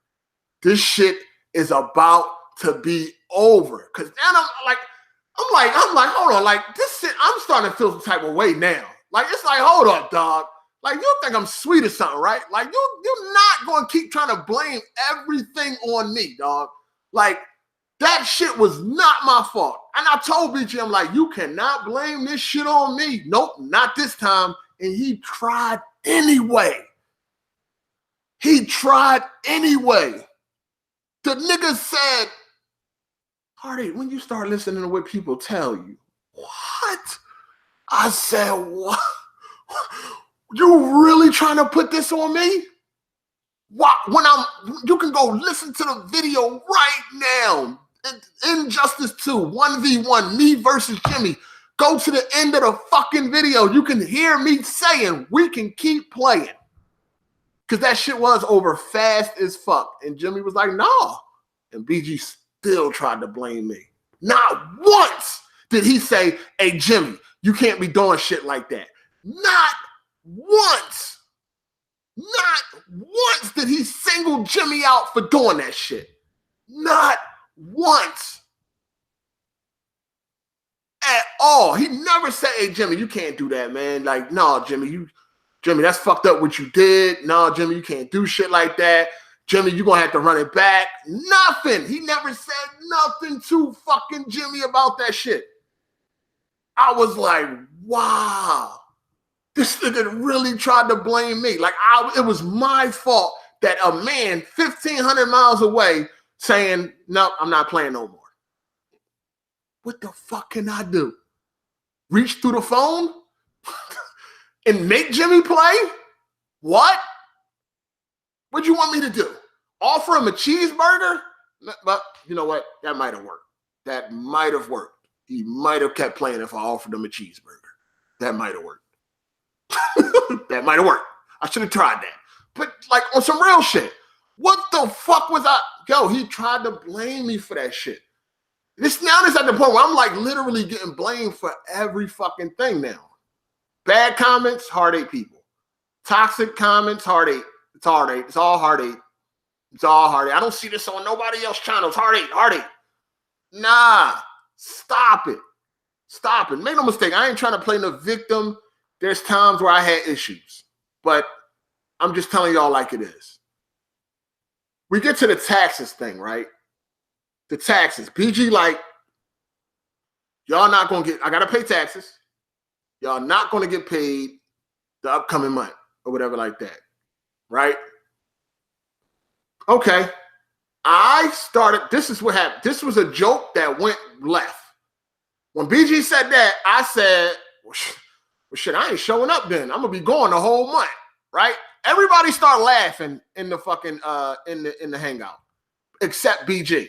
And at this point in time, it seemed like BG was not, he didn't like me joking with him no more. Because remember, he got mad when I was joking about him catching the bus or not having a car or license or some shit like that. Remember that? Remember he got upset over that? And that started out as a joke that got like a little bit heated because he got mad. And this was the taxes thing. I was like, yo, I ain't showing up. This shit, right? Everybody laugh. You know what I mean? He gets mad. So once he get mad, I get mad. Like now I'm like, well, fuck you. And you know, the taxes, I ain't gonna show up, whatever. We going back and forth. Never once did I say, BG, you trying to look like a hero because you took the taxes. That's not what the hero part came from. He was trying to look like the hero and the good guy through the whole part of me exiting. He was trying to look like the good guy. It was the part, when I brought up the hero shit, it was the part where he said that he was paying for the game, the giveaways out of his own pocket. All right. So when we first started doing the giveaways, shout outs to Floyd Mayweather. He said Antonio Holmes is looking for BG to prove he's real. When we started the Patreon, when we started the giveaway, the deal was I'm going to take $10 out of each. I'm going to take $10 from each of y'all to pay for the giveaway. Okay, cool. No problem. Every month, he was taking $10 away from us, from each of us to pay for the giveaway. Cool, no problem. Somewhere along the lines, allegedly, he stopped taking the $10 from us and he started paying for the Patreon out of his pocket. Now, this is something he never told me. He never told us. Well, I know he never told me. He may have told them because they did have another secret chat that I wasn't a part of. They had a whole nother chat that I was not a part of. Was it a secret? Maybe it's not a secret because I knew about it. So I guess it wasn't a secret. But they had a whole chat that they was discussing shit behind my back. You know what I mean? It was me against the podcast at this fucking point, right? It's me against the fucking podcast. So maybe he discussed it in that other chat they had, but he never told me, hey, I'm going to stop taking money from y'all and I'm going to pay the giveaway out my own pocket. Now, this is I'm saying allegedly because I don't even know if he really even did that. That's what he said. I ain't see no statements or nothing to prove that, but allegedly. So the reason why I said, oh, now you're trying to play the hero and look good, because I said, if you did that, why you never told us about it? And if you did that, why are you bringing it up now? Oh, you bringing it up now because it fits your argument and it makes you look like the good guy. Like, yo, I've been doing all this behind the scenes and I even took money out my own. I even took from my own money to pay for the giveaway. Y'all wasn't even paying the giveaway no more. That's why I felt like he was trying to be the hero. And he was trying to be the hero and the good guy in that whole shit at the end. Yeah, you know I mean, all of that, yo, I'm still going to support Hard8. I'm still going to watch. I'm going to watch his podcast if he does one. And I'm still, all that shit was to look like he was this more mature. He was the better guy. And he was being the more mature one in this situation.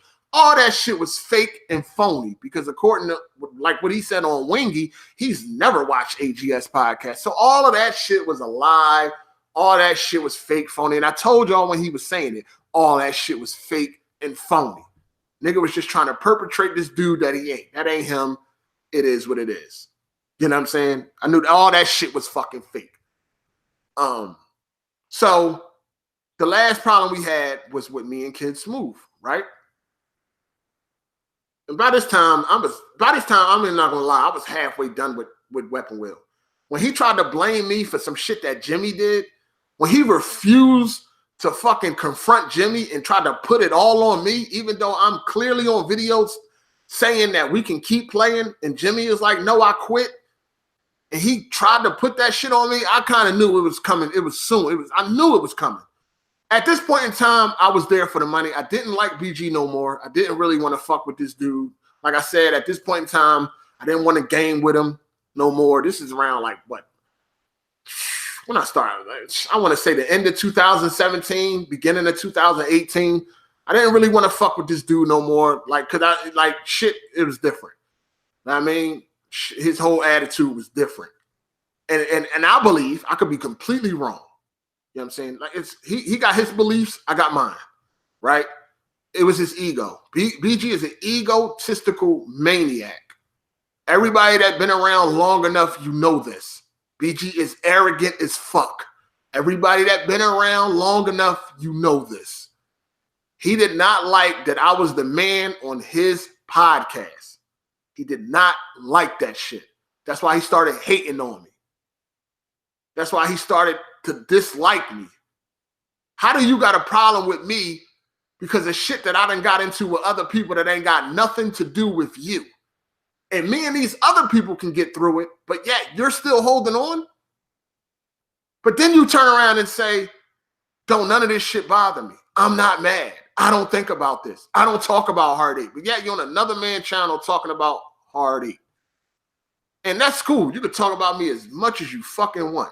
But stop lying and stop trying to perpetrate as this fucking mature, above it all character when you jumping into niggas' live streams to roast another man. You jumped on Bond's live stream to roast the great exposer. So you're not above none of this shit. You with the fuck shit too, nigga. Stop it. You know what I mean? Stop it. His ego was he didn't like it. This is why he was cussing people out for praising me. If you said anything along the lines of, I wouldn't watch this podcast if it wasn't for Hard8. Hard8 is the funniest. Hard8 is the most entertaining. Hard8 is my favorite. If you said anything along them lines in the Weapon Wheel podcast chat, he would cuss you the fuck out and block you. Or he would do one or the other. Am I lying? Some of y'all here right now, you got blocked and cussed the fuck out because you said I was your favorite on the podcast. What would make a man do that? Jealousy? I'm taking all the shine? Envy? I can't entertain like this nigga can? I wish I could. What would make a nigga say shit like, oh, I don't have to bounce off the walls or jump around and shit to be funny or to entertain? What would make a person make them type of statements? What would make a person say shit like, you can't do this by yourself? Everybody keep talking about Hard8 this and Hard8 that, but Hard8 can't do this by itself. If Hard8 did a podcast by himself, he would not have this many views. What would make a man say shit like that? But I'm tripping though, right? I'm tripping. Why when somebody give Bond praise or Jack Move praise for the reason why they think the podcast is so great, BG never had shit to say. But when they said it about me, oh man, he cursed you the fuck out and block you. Y'all know I ain't the fuck lying. Y'all heard him. Y'all heard the shit out of his mouth. He ain't making this shit up. Y'all seen the comments in the motherfucking chat. What had him like that? His ego. This is my podcast. And y'all keep praising Hard8. Fuck that. What about me? I don't want to put this together. It's me. It's me. It's a few other things he ain't want me on that podcast no more for. You know what? It's funny because somebody came and hit me up out the clear blue. They was like, yo, I know why BG don't want you on that podcast. I know. He was like, I know why BG kicked you off that podcast. He was like, since you've been gone, this nigga has been saying a lot of foolish shit and he has been going unchallenged. And he was like, when you was there, that nigga would get challenged if he said some dumbass shit out of his mouth. Now, motherfuckers just let him say what he want and just period. Like overall, motherfuckers just say what they want and ain't nobody being challenged. Maybe that's why shit is so much better now. Motherfuckers can just blow smoke out their ass and ain't nobody like challenging them like I used to. Like, you know, and it's, you know, it's all game and it's all love, but you know, niggas used to be trying to fraud and shit like that. You know what I mean? BG ain't like that shit either. You know, when I used to make fun of him for using game facts, when I used to make fun of him, he couldn't be the boss and he didn't know the weapon was in the same room he was in, that shit used to piss him the fuck off. That That shit used to make him mad. That nigga was like, nah, this nigga gotta go. Me and Kid Smooth get into it, right? Me and Kid Smooth, we get into it. Shit had nothing to do with Weapon Wheel. Absolutely nothing. Nothing to do with Weapon Wheel. It didn't even happen on the same day that Weapon Wheel takes place. This shit had absolutely nothing to do with Weapon Wheel, right? Me and Smooth get into it. We go back and forth. Lines is crossed. Boom. Kid Smooth is fucking fuming. He's pissed the fuck off. He's hot. Rightfully so. He's hot. I'm saying shit about his wife. He is hot. Understandable. Day or two go by. Niggas cool off. I get on the phone with Smooth wife. Very nice lady. I felt so bad because I never meant for her to hear none of this shit. This shit is between the fellas. This ain't really got nothing to do with the women, but this is going to make the fella mad. Because it's like, I look at it like this. I cannot punch you in your fucking face, right? I can't do that. So the only thing I can do is try to make you as mad as possible with the words. I can only make these words cut deep. Because I can't do what I really want to do. I only can make these words cut deep. And this thing got nothing about being gangster or tough or nothing like that. Like I said, it does have, I can't beat everybody. Niggas out here will whoop my ass. I can't beat everybody, dog. It ain't about that. It's just what I'm used to. Growing up, we handle shit physically. That's it. We handle shit physically. We picked up guns. That's just what the fuck I'm used to. So that's what the fuck I be wanting to do. I done had so many fights that came from disagreements. Niggas liking Tupac or Biggie. Niggas laughing. I done got into fights with niggas like you laughing too hard. Yo, what the fuck you laughing at? Yo, that shit funny as shit. Fuck out of here, you nut ass nigga. Fuck you talking about? Nigga, he the one that's making the, you know, I done got into shit over that. So that's just what I'm used to.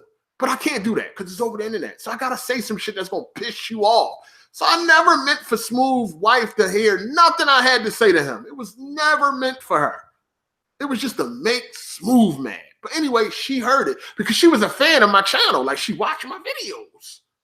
I didn't know that. What? If I'd have knew that, I would have never, you know what I'm saying? I would have never said what I had. I mean, I don't think any of these niggas, I don't think she watched BG. I don't think she watched him. But she watched the truth. Hey, Kid Smooth wife watches me. Come on, man. I'm special. I'm entertaining. Niggas' wives is watching me. Come on, man. You mad? You mad? But anyway, it was never meant for her to see. She saw it. Felt bad. Got on the phone with her. Had a conversation with her. Beautiful person. Smooth was a lucky fella. You know what I'm saying? Got on the phone with her. Smooth appreciated that. He really appreciated it. We had a good conversation, me and his wife. She is a very nice person. I felt completely like shit. You know what I'm saying? Even my girl was like, that wasn't cool. You need to talk to her. Even my girl. So it was like, cool. Had a conversation with her. Wonderful. She's a nice person. If I ever go to Boston or wherever Smooth at, I'm going to take them out to dinner. She cool as shit. Me and Smooth get back on the phone. We hash it out. We talk. Everything is cool. Boom. Now, BG is like, all right, y'all suspended for the next week. Because, you know, niggas was pushing for the suspension. They want that extra money. This Sunday, y'all suspended, you suspended, Smooth suspended, and everybody fall back. Okay, cool. I miss next week. At this point in time, I really didn't care to be on Weapon Wheel. I just wanted my money. But missing a week, that's fine with me. It'll work out for everybody. Cool. We're done. Moving on. And I even made a video about it, letting everybody know, like, yo, I'm suspended for the next week, whatever. It is what it is. Cool, moving on. Couple hours later, BG comes back and he like, yo, we voted to have you removed from the podcast. I'm like, what? Y'all voted where? Like, I'm in the chat. Where this vote go down at? Like, all this shit went down behind my back. Like, I wasn't even there to defend myself. Like, all of this shit went down behind my back. We voted to have you removed. Where the fuck y'all vote at? They got that. They had that other chat. The other chat that they was in that I never got invited to. And they had that chat for a while, too. You know what I'm saying? I never got invited to. That's where the voting went down. That's where everything went down without me even knowing. BG comes back. Yo, we voted you off the podcast. what? Hold on, I thought I was just suspended. I'm gonna give you your last check, and that's that, or some shit like that. And he really ain't had nothing else to say. It was like, oh, okay. All right. And that's when I made the video like, yo, they voted me off. And then, everything started to go out. Because now I'm like, hold on, who voted me off? I'm like, hold up, this is a gaming podcast, right? Niggas pick Smooth over me. I'm more knowledgeable in games. I'm more skillful. And I'm not a corporate slave. I'm like, who the fuck? Hold on, I'm starting to add it up. Like, hold up. Because at first I didn't think Bond went against me. I'm like, hold on, Bond? Then Bond, right? This motherfucker, NPCs don't know NPCs bother him. NPCs don't affect him. And Bond supposedly don't get down with a corporate slave. You know what I mean? If you know Bond, you know what? Bond went against you for a corporate slave? What? This is crazy. You know what I'm saying? Bond referred to me as his friend. I'm the only person he ever referred to as his friend. That shit's still funny. But anyway, Bond went against me over a corporate slave. Wow, that's crazy. So it was funny because I didn't even think Bond did it. So I'm sitting there, I'm trying to figure out like, all right, how the fuck did this voting go? And how the fuck did I lose the Kid Smooth on a gaming podcast? More skills, more knowledge, and I'm not a corporate slave. How the fuck did this happen? So, of course, at first, all the details were shaky. I didn't vote for you. I didn't vote for you. I didn't vote for you. I kind of assumed, okay, Kid Smooth voted for me. And I assumed BG voted for me. But I'm like, so Jimmy was the tiebreaker. Because that's what I initially thought. I'm like, Jack didn't vote for me. Bond didn't vote for me. Jimmy was the tiebreaker. But then Jimmy was like, I didn't vote for you. So I'm like, oh, shit, Bond was the tiebreaker? And I think I mentioned this in the video. I was like, Bond was the tiebreaker? Whoa, I was shocked. I'm like, what? Bond? Hold up. Don't no NPCs affect him? Like, what? How'd that happen? What the fuck is going on? I'm like, wow. I was kind of like, I was fucked up over that shit. I ain't even gonna lie. Because of what Bond claims that he is. Claim the way he rocks. He claims to be this one guy and doesn't give a fuck about an NPC. And we're all NPCs and the NPC can't bother him and nothing like that. But yet, wow, money really changes niggas, right? So I'm like, damn. So then Bond go on Twitter and he like, well, one person didn't want to be there and one person did. So that's who I voted for. And I'm like, what? No, I did want to be there for my money. I didn't want to be there for other reasons or reasons that you may have wanted me to be there for. But yes, I wanted to be there for my motherfucking money. Absolutely. You know what I'm saying? I wanted to be there to get paid. So I'm like, wow. Bond, what I said affected Black Bond when that's not supposed to happen. And Kid Smooth is a fucking corporate slave. What is really going on? What is really going on? So then you think, and BG never told me why he voted for me, right? So now you think, why did BG vote for me? I don't even know. I still don't know why BG voted against me. You know what I mean? Because he easily could have just said, yo, ain't nobody leaving, and Kid Smooth, you'll cool down. Because right after that shit happened, me and Kid Smooth squashed the situation. You know what I mean? And of course, I didn't care at that time. I was like, I'm not going back to BG. I'm not going to BG like, yo, me and Kid Smooth, we squashed it. Can I come back? I ain't even give a fuck at that time. I was like, you know what? Cool. I see what's really going on. Like, why do I want to be around a bunch of niggas that is all against me and shit? You know what I mean? This is why I had a problem with fucking Jack Move. Because Jack Move was supposed to be the homie, but he let them niggas bamboozle him and shit. Jack Move was like, I didn't vote. Well, that's just like voting, player. Well, I couldn't vote. They told me I couldn't vote because I was cool with you. I'm like, hold up. But fucking BG was cool with Kid Smooth. Why was he allowed to vote? And I had a problem with Jack Move because Jack Move didn't put up no fight for me like I would have put up for him. I would have never went for that if that was me. I'd have been like, what? Can't vote for... I would have said, if I can't vote for Jack Move, then BG, you can't vote for Kid Smooth because you cool with him. And Jimmy, you cool with Kid Smooth. You can't vote for him either. Like, if that was the case, Jack Move let them niggas bamboozle him, or he really didn't care, or whatever, however it went. Maybe he was looking at the money too. Dang, that's extra money Hard8 out of here. That's how I felt. You know what I'm saying? But he didn't put up no fight like I would have. You not voting is just as bad as voting against me. Like, you not voting, you voted against me, dog. You know what I'm saying? He like, my vote wouldn't have mattered. His vote wouldn't have mattered. So the whole house was on Smooth side, and they was against me. Why? Why though? I just gave Jimmy $150. Why you mad? You know what I'm saying? I just gave you $150. Why you want me off the podcast? What's going on? What's been going on behind the scenes? What's been going on in this secret chat? This nigga's mad because I dusted y'all in Monopoly 2 weeks in a row, even though the second week y'all tried to fucking team up on me and I still beat y'all niggas? Is niggas mad that I won $860 in like 2 weeks? What's up? What's really going on? This is a gaming podcast, right? How the fuck is Smooth getting picked over me when it comes to gaming? What? What is going on? Something ain't right. But at the end of the day, BG could have deaded all that shit, right? He could have deaded all that shit. Now, he's on Wingy Gaming, and he tell Wingy he felt like, it was just always a problem. It was always an issue. There was always an issue. There started to become an issue because niggas made shit an issue. Once the Patreon came into play, niggas started to blow shit out of proportion. Everything started to become an issue with me and shit like that. You know what I'm saying? It got to a point where it's like, all right,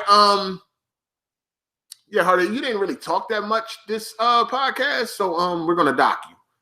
Oh, now y'all niggas counting words?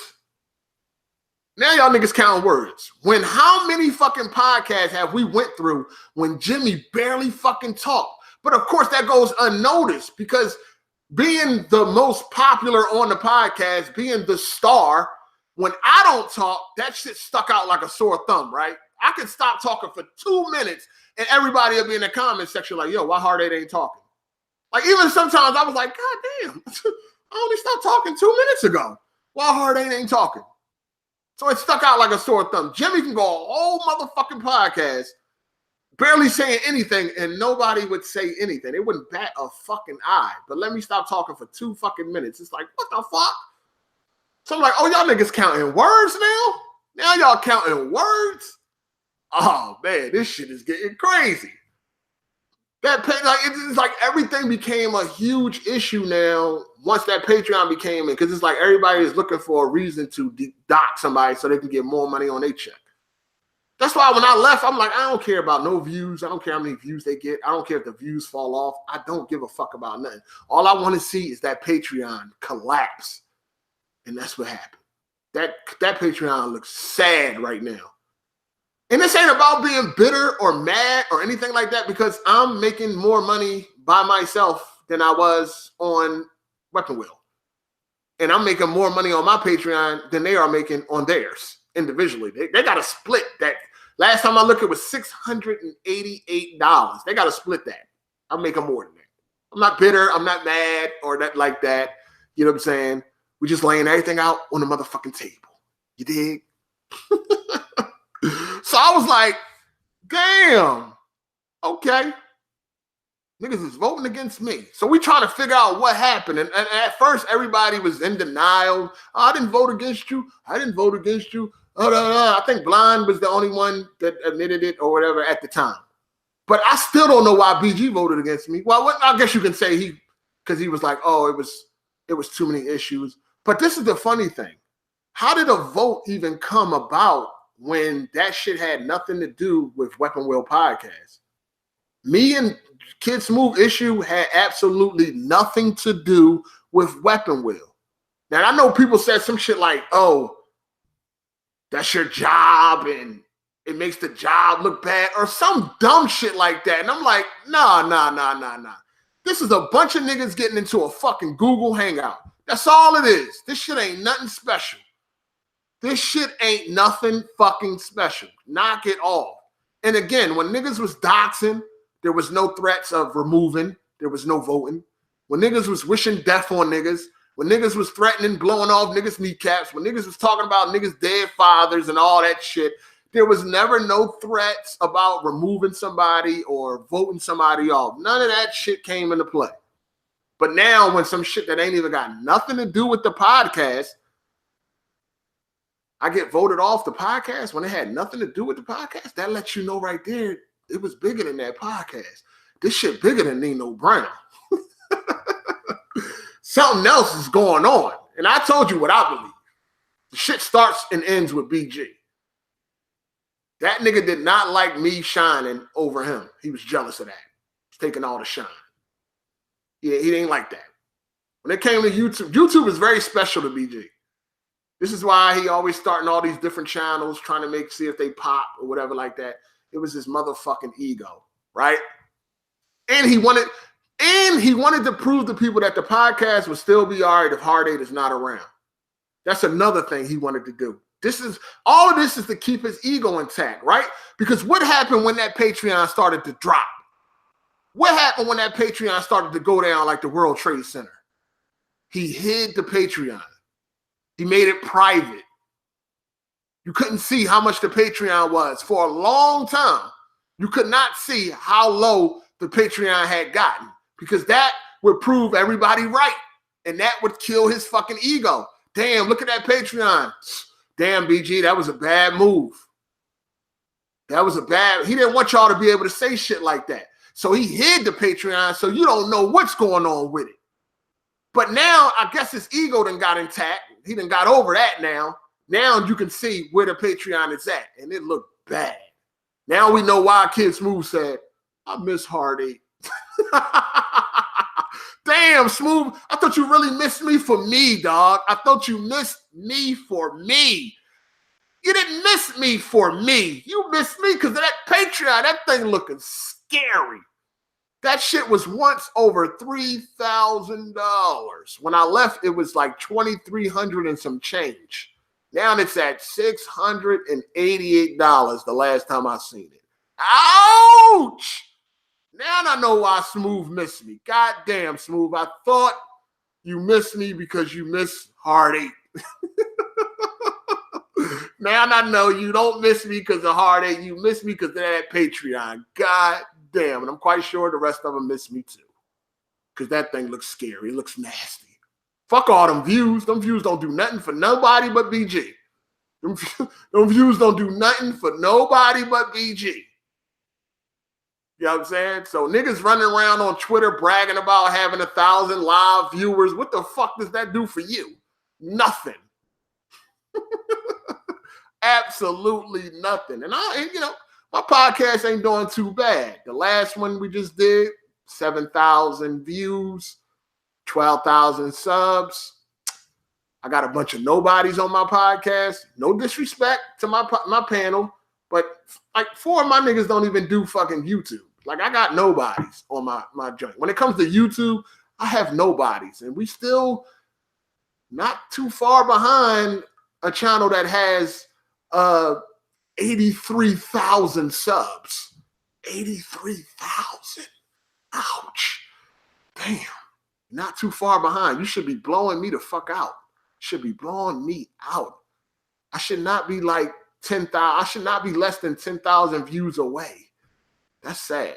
And I got a bunch of nobodies. But that's neither here nor there. That doesn't matter. So, since the podcast since I left, a lot of people, they still watch, but most would admit, no, it ain't the same since you've been gone. And definitely looking at that Patreon, it ain't the same since you've been gone.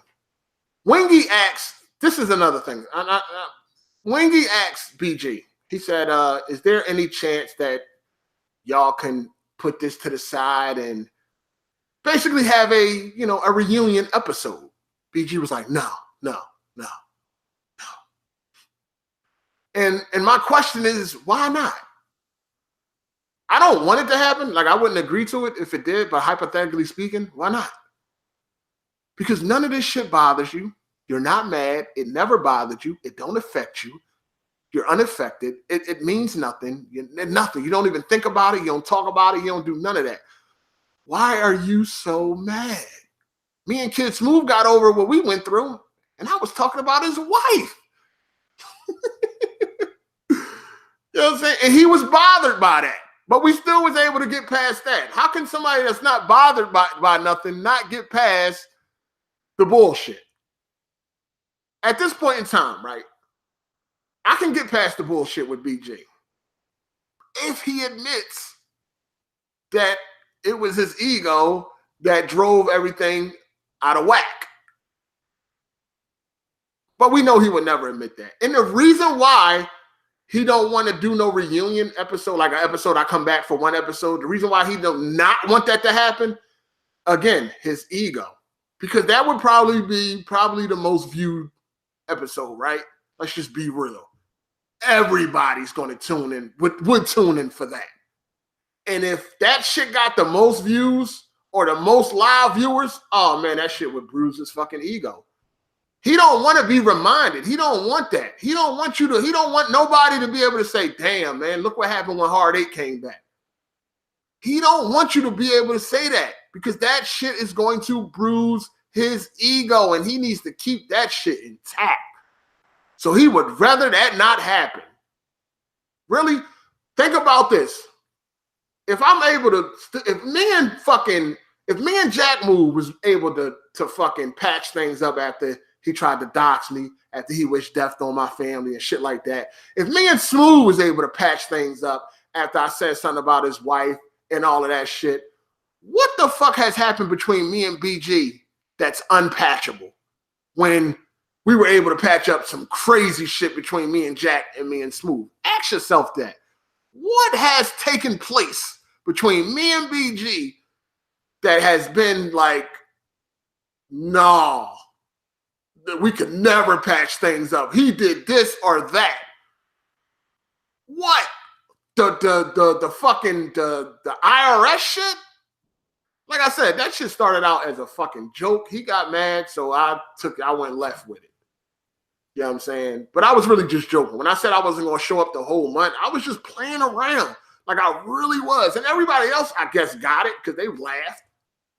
But he got an attitude over it. So now I started fucking with him about it. Like, yeah, well, nigga, I don't care type of shit. Because he got mad and shit. And then he was getting mad a lot. So that's when I was telling him, like, yo, don't play with me from now on. I won't play with you. I really ain't got nothing to say to you at all. You know what I'm saying? So in closing, as far as this goes, I believe he can believe what he wants. I believe what I want. I believe that it was his ego. And I laid out why I think it was his ego. I laid out the evidence on why I believe his ego played the part in this shit. Because he started hating on me. He started cussing out people and blocking people. Anybody that would praise me for the podcast success, he would curse you out and block you. So that's kind of the only thing I can come up with on why he started doing shit like that. You know what I mean? He wanted to get praised. He started calling himself the big boss because he wanted that fucking notoriety. Like, no, like stop talking about Hard 8 and start giving me my respect. You know what I'm saying? I created this. This is my podcast. Give me my respect. You know what I'm saying? So, you know, it is what it is. As far as botting goes, botting.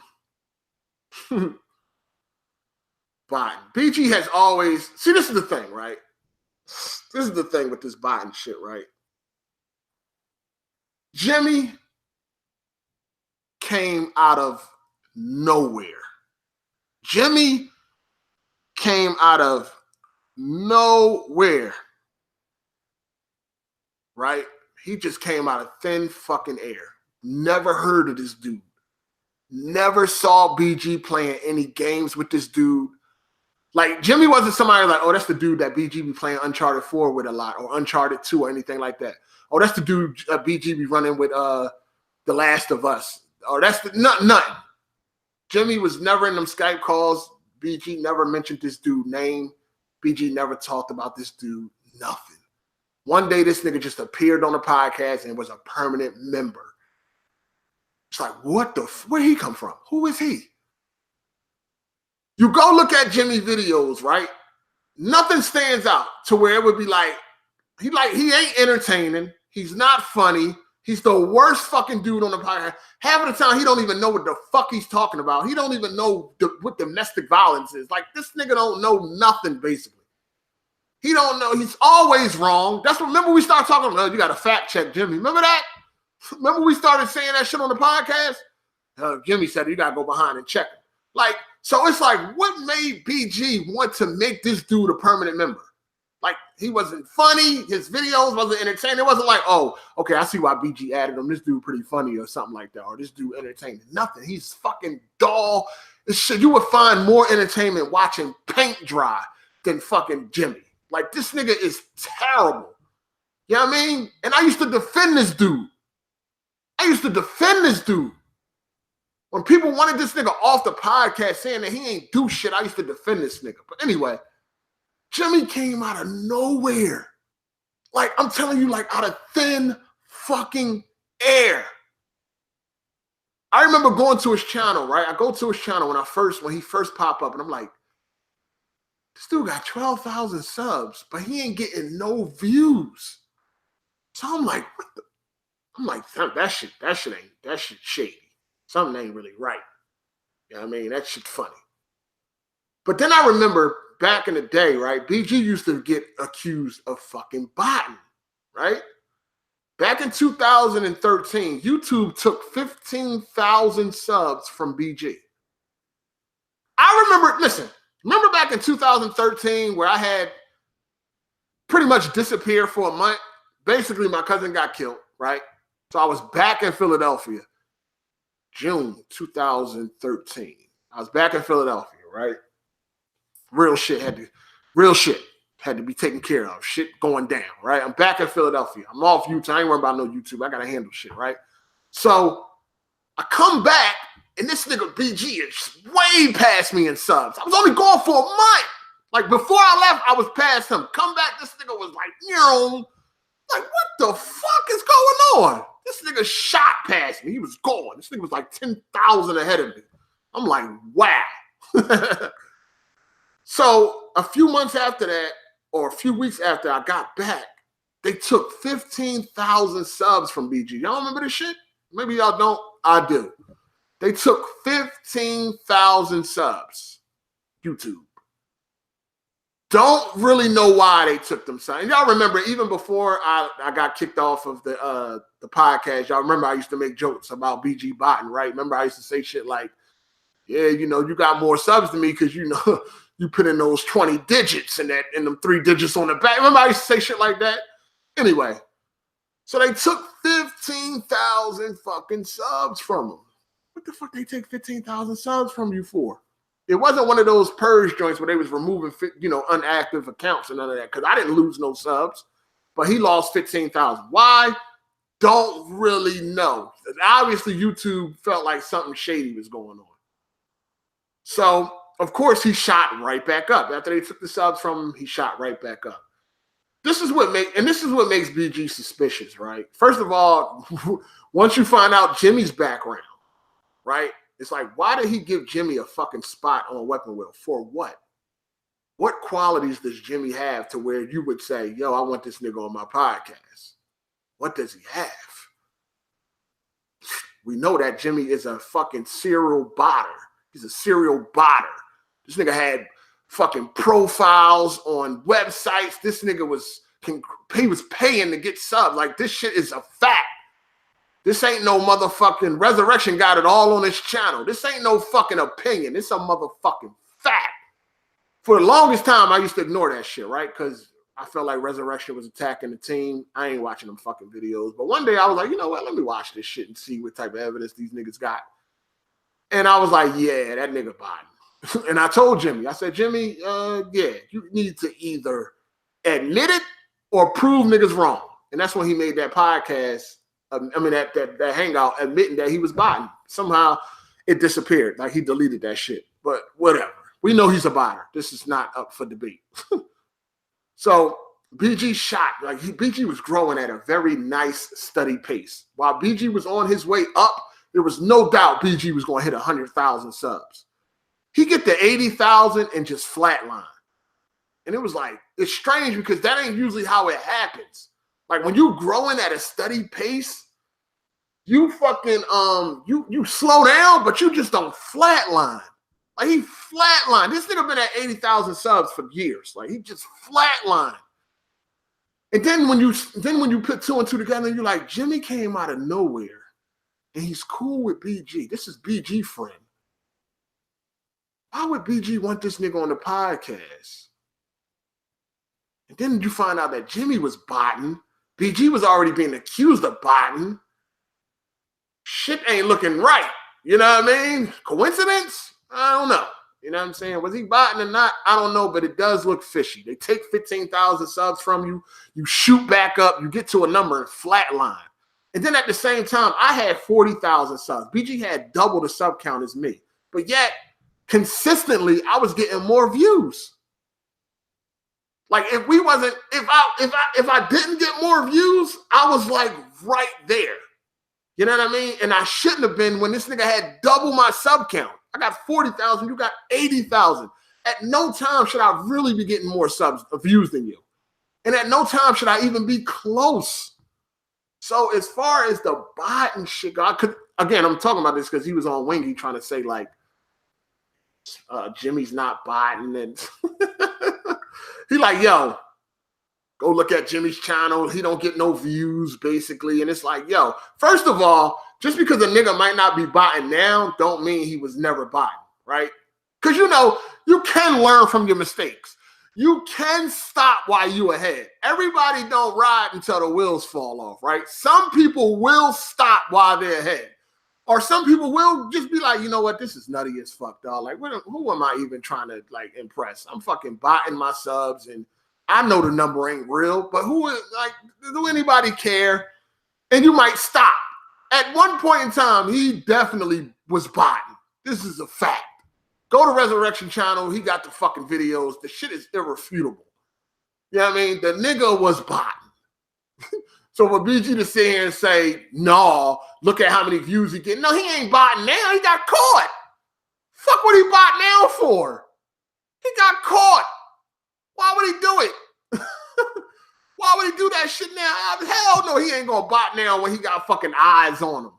But at one point in time, that nigga was fucking botting. And the fact that he just came out of nowhere and became a permanent member on a podcast, what was you and Jimmy connection? That's what you gotta, you would ask yourself. Like I said, BG never mentioned that man a day ever before Jimmy popped up on that podcast. He didn't even give us the heads up, like, hey, this new dude, Jimmy, gonna become a permanent member next week or in another month or something like that. Nothing. That one day I just got on the podcast and this dude was there. It's like, who the fuck is this dude? Next thing I know, he a permanent member. Why? He's the most hated dude on the podcast. Always have been since he appeared. People didn't like him. They still don't like him. They still don't fucking like him. So it's like, what the fuck did BG see in this nigga?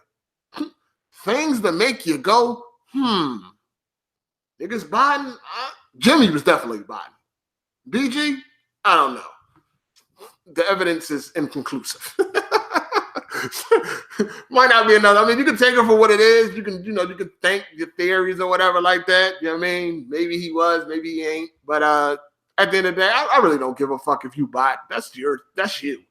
You know what I'm saying? If you're lying to your own self, the only way it becomes a problem if you're using it to like brag and throw it in people's faces. Then it's like, nigga, you botting. Fuck out of here.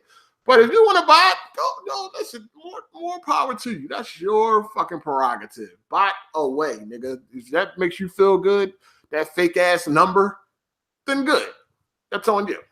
But clearly Jimmy was buying. No, how the fuck? Like, listen. Think about it like this, right? Jimmy got, last time I remember, when I went and checked, Jimmy had like over 12,000 subs. How? You got people like Jack Move Johnny who live streams every day, who is very active on YouTube. He's part of 2 different podcasts. And he's very active on his own channel. And yet, he don't even have 5,000 subs. And he is way more entertaining than fucking Jimmy. It's not even a comparison. But yet, Jimmy was able to get 12,000 subs, but Jack Move can't? Nigga. You got to put things into perspective. How? Nigga, how? Like, even some people that you may not agree with how many subs they got, you can still probably step back and take an objective look and say, okay, I can see why. Jimmy, though, 12,000, how, nigga? But Jack Moo can't get 5? Come on, man. You that shit funny to me. How, nigga? How? I'm about to call the X-Files or some shit. Call Scooby-Doo and them. Call them. They need to solve this mystery. How, nigga? How? But at the end of the day, yeah, niggas buy it out, good fuck. You know what I'm saying? But, you know, at the end of the day, we had some issues. There was a bunch of disagreements when it came to the podcast.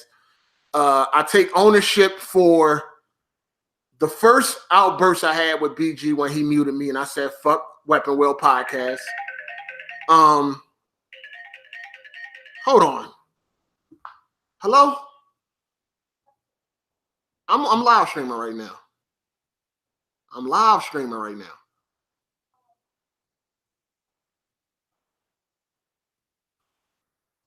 Oh, all right. Everything on point?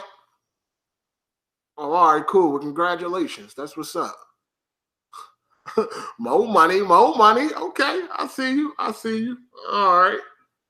I might break you off when you get home. Might give you a little penis or something. I don't know. Might break you off a little something. It's like, no. But yeah, I'm live streaming right now. I'm gonna holler at you later.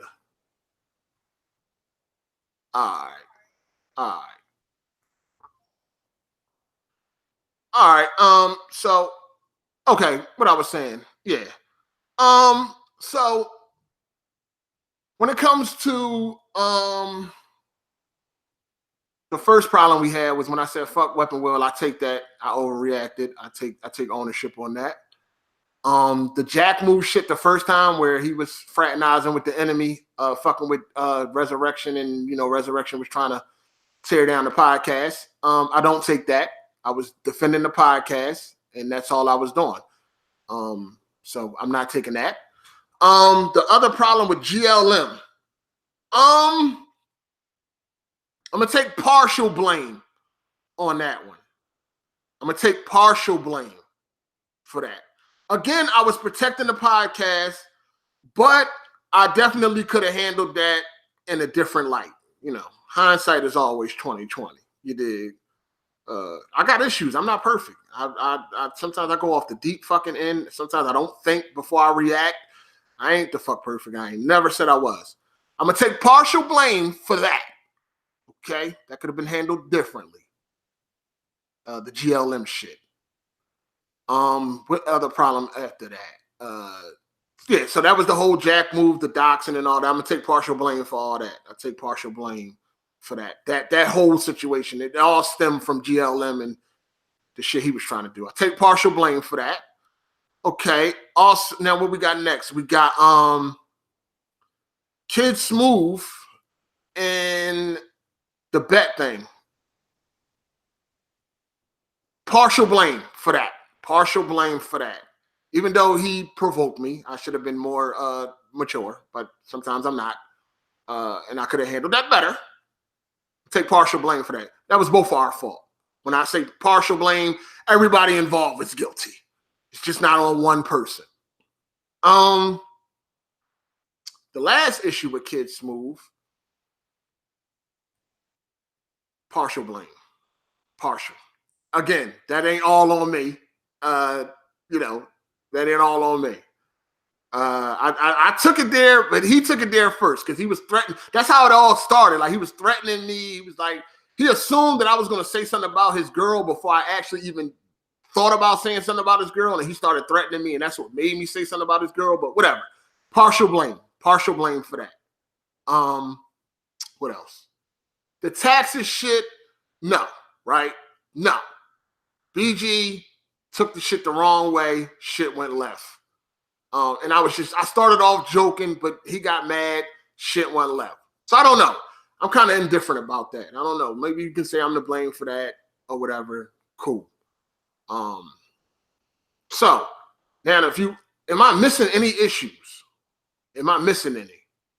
Because I don't be remembering every fucking thing. You know what I'm saying? It's probably a lot of details I left out, but I take partial blame. I'm not taking the blame for the IRS. I don't know. I don't know. Because like I said, he got mad first, so I got mad. He should have took it as a joke, but whatever. I joke a lot. You know what I'm saying? Like, I joke a lot. Everything's a fucking joke. Shit ain't serious. We on the internet to entertain. Everything's a joke. So, but is there any issues I might be missing? As far as behind the scenes go, there was nothing never major behind the scenes. There was little disagreements, but nothing that's like crazy that it was like, yo, somebody got to go type of shit. Like there was nothing never like that. There was some disagreements. I wasn't a good follower. I did ask about my money if it was taking too long, and I don't think I'm wrong for that. It's mine. I earned it. Where is it at? And being though that I got my own fucking Patreon, I don't know. It seems different. My Patreon go through way before the 5th, but I don't know. Maybe I don't know how his shit was going. I don't know. I really don't. Whatever. But yeah. So I don't like as far as they made it out. As far as BG makes it out, he makes it like I was the sole reason for everything wrong with the podcast, and that's another thing, right? So people was like, even though me and Kid Smooth got into it. And then they had nothing to do with the podcast. That still made the podcast look bad and shit, like as if the podcast was a business, or if the podcast was going to get picked up by iHeartRadio or fucking Revolt or some shit like that. Like since I left, that podcast ain't get picked up by nobody. Like it's still a fucking Google Hangout. You understand what I'm saying? And again, prime example of niggas is full of shit. Black Bond was having his corporate slave awards. He had the great exposure on there, and them niggas jumped on that live stream, teamed up on the great exposure, calling them all types of names and all that shit. So niggas ain't above the fuck shit like they want you to believe.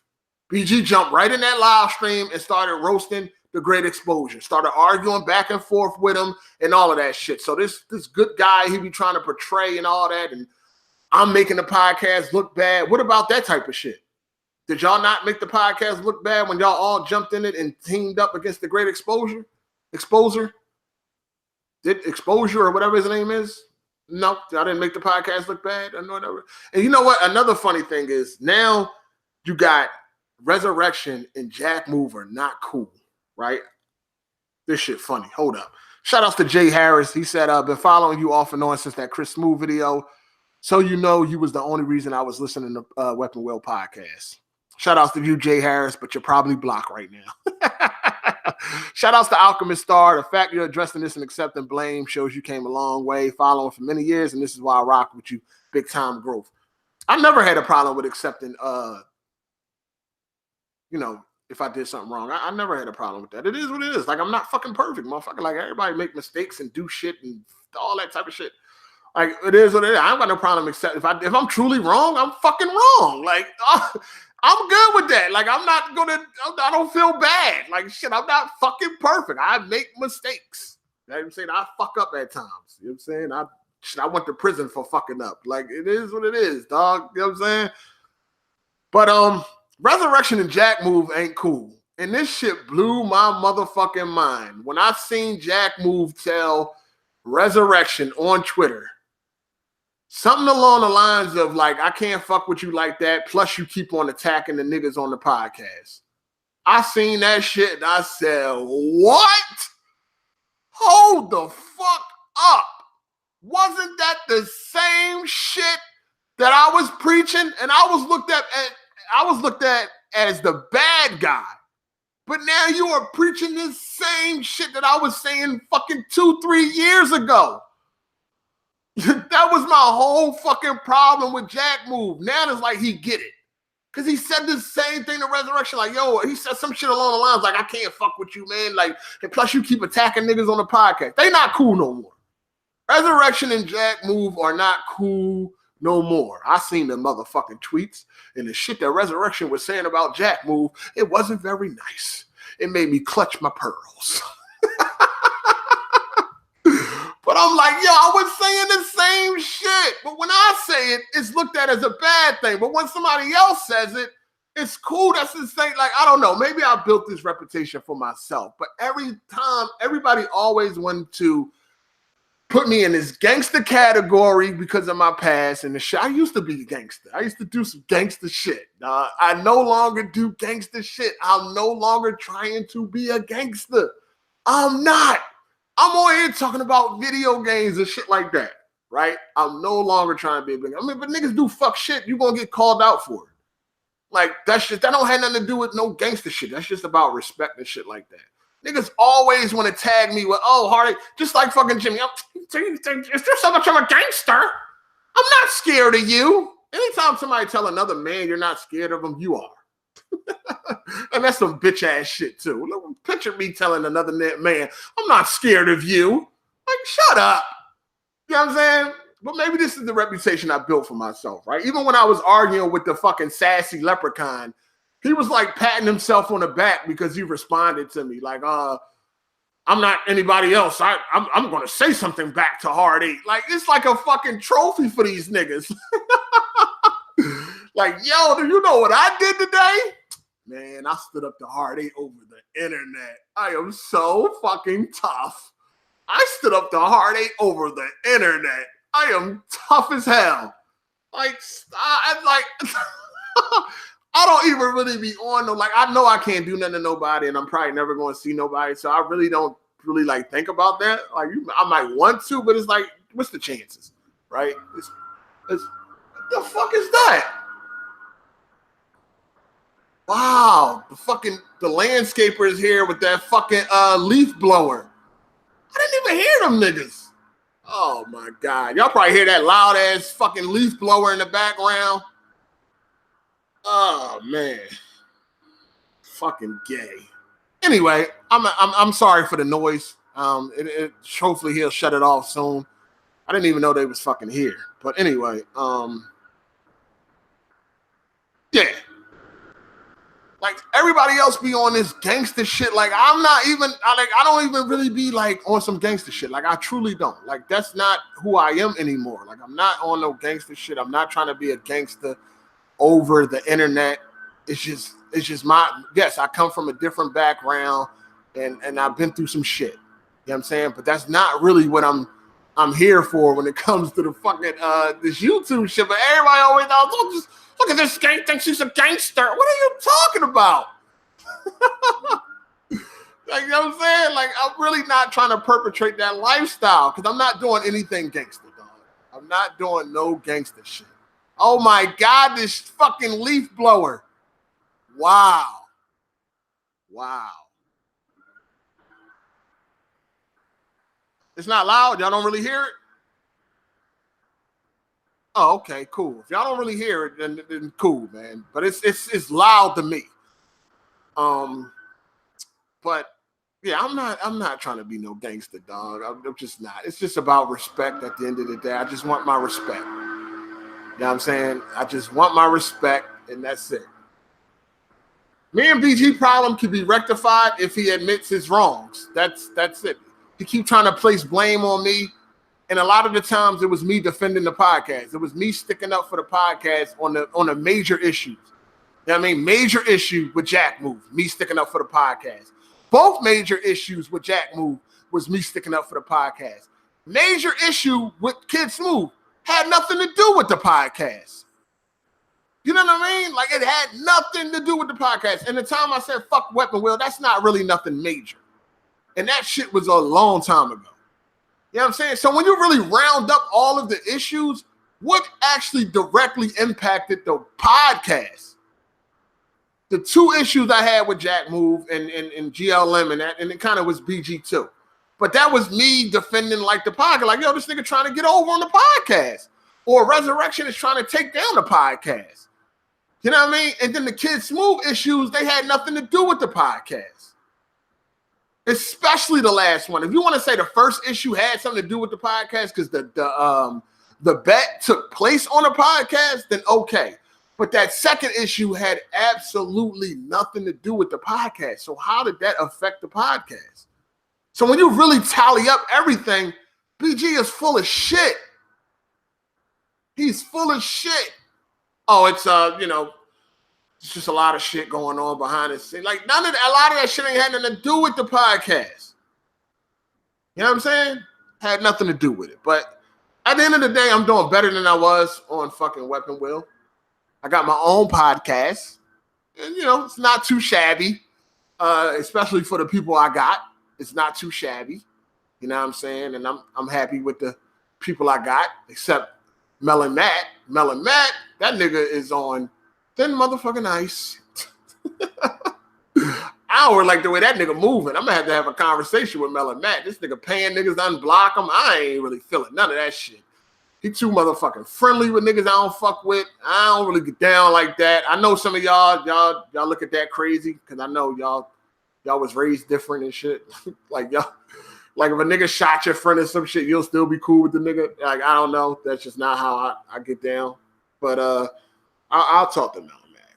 I'll talk to Melon. You know what I'm saying? But the panel members is cool. I have no problem. I like everybody. Candace is cool. Psycho is cool. Drew is cool. I knew Drew for a long time. He cool. Everybody's cool. I love everybody. I love the panel, man. Ravish, that's my guy. You know what I'm saying? Everybody's on point, man. So I ain't got no complaints. I don't want to go back to Weapon Wheel. I'm good. I'm enjoying watching that fucking Patreon fall. That's it. That's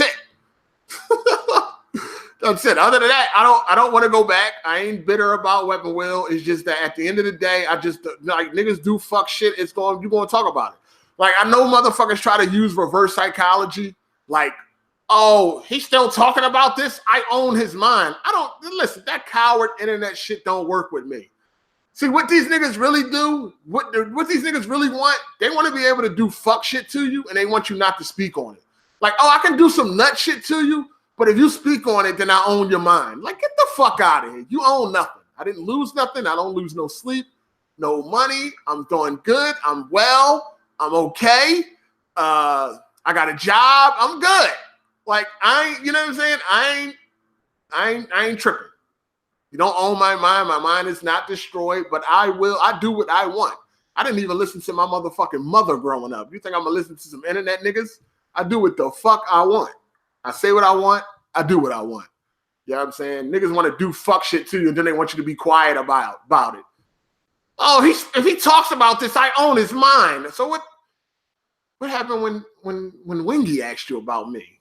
Was I owning your mind then too? Because you was talking about me. Listen, I don't get down with these internet rules that these niggas made up. You know what I'm saying? It's all reverse psychology, most of the shit. You know what I mean? So you won't say nothing. That's what niggas don't want you to expose them or say shit. They want you to be quiet about it because they want to leave it the way it is. They want people to think whatever they think, and they don't want the truth to be out there. So if you speak about it, I owned your mind. Get the fuck out of here. I'm good, homie. I'm good. I promise you. I'm okay. You know what I'm saying? We got this Devil May Cry about to come out. I'm looking forward to the games. But anyway, that's just what it is. You know what I'm saying? I feel like I laid everything out, and I don't really need to talk about this shit no more. Like I said, I probably will still clown BG faggot ass from time to time, but because regardless of what y'all believe, like contrary to popular belief, this Weapon Wheel shit is always brought up, dog. Like niggas always bring it. Like every week, somebody is like in the DMs or in the in my mentions on Twitter saying something about like Weapon Wheel, like yo, Weapon Wheel ain't the same without you. We miss you. Can y'all work it out? Go back to Weapon Wheel, shit like that. Like I said, even Kid Smooth was like, I miss Hard8. Like, come on. I mean, we know why he missed me, but now we do. We didn't at the time. I didn't. At the time, I thought he was fucking with me. I thought he was missing me. But now we know why he was missing me. Why he really was missing me, because that Patreon is looking sad. But yeah, man, it's always going to go down as of what if they never separated? Shit would still be lit. I mean, people still enjoy the show. People still enjoy Weapon Wheel and all that. You know, people still like it, but it'll never be the same without the truth. That's just what it is. There was a point in time where I loved doing Weapon Wheel. Like, when we was doing Weapon Wheel, whatever day Weapon Wheel was on, whether it was Saturday or Sunday, that was Weapon Wheel day. Like, anything me and my girl was going to do, it was after Weapon Wheel or before Weapon Wheel. But it was no way I was missing Weapon Wheel. At one point in time, Weapon Wheel was fucking amazing before that Patreon. That motherfucking Patreon. I used to look forward to Weapon Wheel podcast every week because that shit was a blast. That shit used to be funner than a motherfucker. Whether it was some drama, a bunch of jokes and all that, that shit was entertaining. It was wonderful. I used to look forward to that shit. I used to look forward to Saturdays or Sundays. Whatever day it was on, I used to look forward to doing it. Once that Patreon came along, that's when a lot of fuck shit got introduced. That's when niggas started, like, it's like all of a sudden niggas got soft. Like, before the Patreon, you could tell somebody you're going to blow their kneecaps off and nothing happened to you before that Patreon. You know what I mean? Once the Patreon came, niggas started making shit bigger than it really was just to try to dock, just to get motherfuckers docked. You know what I'm saying? Like, that Patreon is the downfall. That was the downfall, yo. Because now niggas start acting funny. Now if you argue back and forth, oh, well, somebody needs to get suspended, niggas done cross the line. Like, it was never like that. It was never like that. If we got into a motherfucking argument, we just got into an argument. Motherfucker say he was going to blow your kneecaps off, man. He just say he was going to blow your fucking kneecaps off. Get over it. Next week, we be all kumbaya having fun again.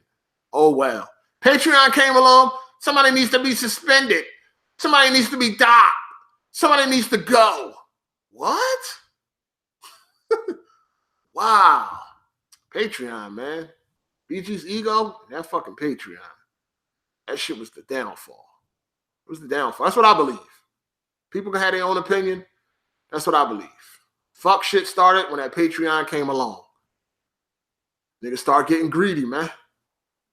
The Patreon made Blackbine give a fuck about what NPCs got to say. Remember, we NPCs.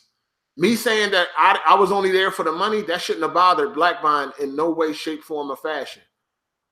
But then it did because of that Patreon. Now niggas done changed. Niggas done got soft and all that shit. This nigga was the suburban savage. What happened to that? The suburban savage, he voting people off? You crossed the line. Blackbine. Blackbine feel like you crossed the line? What? What? Now, if we all know Blackbine history, what? Crossing the line? Shit. It was at one point where a line didn't fucking exist to Blackbine. It was at one point a line didn't exist. But then the Patreon come along. Now you got a tolerance level? Now you got a tolerance? What? Not you. Not the mayor of hate. Not the suburban savage. What? Wow. Wow. Now the Blackbine, you going too far? What? This nigga talk about niggas' dead parents and everything. Now you going too far? Wow. That Patreon changed niggas. That Patreon changed niggas. Ask yourself this. When did I change? I was the same since day one. When did I act different? Ask yourself that. Now niggas got a line that you crossing. Blackbine ain't never had a line. Blackbine is one of the most disrespectful motherfuckers on YouTube. One of the most disrespectful dudes on YouTube. Now he got a tolerance level. Now he got a line. Now you done went too far. I done seen this man disrespect countless amounts of people. What? Now niggas is going too far to you? Wow, that Patreon, boy, that shit changed niggas. Crazy. That's why I was surprised. I was like, Blackbine voted against me? Blackbine? No. The same guy that sat there and said, you know what, Smooth, I probably would have talked about your kids too. What? The same guy that said that felt like I went too far when I talked about Kid Smooth wife? What? That Patreon, that shit had niggas different. But you know, I'm tripping. I'm tripping though. But yeah, at the end of the day, it's over and done with as far as that shit. You know, it is what it is. It was an era that's over. It was a great era. It was at one point in time, it was a lot of fun. I look forward to doing the podcast. I had a great fucking time at times. Is anybody still making highlight videos for Weapon Wheel podcast? You know, what's the dude name? He was making all the highlight videos when I was there. They still doing that? Still got highlights? I don't know. I ain't see none. I'm just saying. When I was there, shit was lit. Shit was definitely lit. Shit was lit. That's all I got to say. But, you know, it's over and done with, man. It is what it is, man. Niggas, I don't know, man. BG's ego and that Patreon, man. That's what it was. Yeah, I mean, ultimately, that's what it was. I take blame for certain things. I take partial blame. I take full blame. But if you really look at it, I ain't never really did nothing that was that. Excuse me. I never did nothing that was that fucking crazy. Like, yo, this shit is wild. Especially anything that had to do with I was doxxed. What have I done that was worse than doxing? Again, people, if there was a 10 commandment for YouTube, number 1 would probably be no doxing. Thou shalt not dox. Right? That would probably be number 1. If it's not number 1, that would definitely be number fucking 2. I have never done nothing as bad as doxing, according to the internet. According to the way y'all treat doxing, because we know, I mean, I haven't seen it. Doxing to have that'll end your career. That'll end your YouTube career if you dox somebody. I've never done nothing that bad. Never. You see what I'm saying? When it comes to the worst shit that ever went down on Weapon Wheel, when it comes to the craziest, most disrespectful shit that ever went down on Weapon Wheel, I don't even hold that title. I don't even hold that title. Niggas done threatened to kill niggas. Niggas done talked about people dead parents. Niggas done talked about people girlfriends. All types of niggas done doxed. So even when it comes to the most savage shit done on that podcast, I don't even hold that title. Because most people would get that title to Jack move for doxing. Or trying to dox or whatever. You see what I'm saying? Shit, think about that, people. This shit bigger than Nino Brown. This shit bigger than Nino Brown. But, you know, as far as all of the issues I had with Jack Move, Bond, Kids Move, we don't have no issues now, you know what I'm saying, as far as I know. No, we don't have no, we good. I don't have no problem with Bond for real. Like, I don't really have no problem. I follow Bond on Twitter, and Bond follows me on Twitter, and we talk to each other from time to time. I don't really have no problem with Bond at all because of, even though I was surprised of what Bond did, I was really surprised on the premise of why he voted against me. But at the end of the day, Bond always been upfront about how he gets down. You know what I'm saying? So you can't be too surprised. You know what I mean? When it comes to what he did. Bond has always been, he never like perpetrated, like the way BG acting now is something Bond never did. You know what I mean? From the outside looking in, everybody would have been like, yo, BG and Hard 8 was friends. But now BG is trying to play it like, no, we was never really friends like that. Like, we was cool, but it wasn't like that. Like, that's how he's trying to play it now. And I never got that impression, and nobody else around us ever got that impression.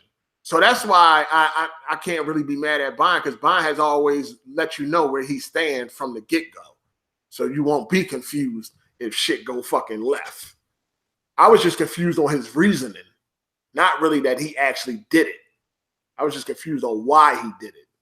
You know what I'm saying? But other than that, I never was really too mad at Bond, because he always let you know from the rip, like, yeah, I don't fuck with y'all niggas like that. I don't fuck with none of y'all niggas on the internet. Y'all nothing but NPCs to me. Y'all don't even exist. So cool. You let me know that up front. Good. That's what's up. And I understand how to handle you. So I don't, I follow Bond on Twitter. So it's all good. You know what I'm saying? And Jack move is cool. Kids move is cool. I don't fuck with Jimmy because he's a liar. And y'all know I don't fuck with BG. So that's about it, man. You know what I mean? You know what I mean? The shit that happened between us, it happened, and it's pretty much over with. As far as Jack move, kids move, and Bond. So, it is what it is, people. Any Given Sunday podcast this Sunday, 4 p.m. EST. I believe we're going to have Wingy Gaming on that thing. And I think we might have a few somebody else. Ravish, he working. But other than that, things probably could have been handled differently at times by me. But when it comes to the worst things ever done on that podcast, I do not hold that title. Most people would say Jack Move hold that title. Not me.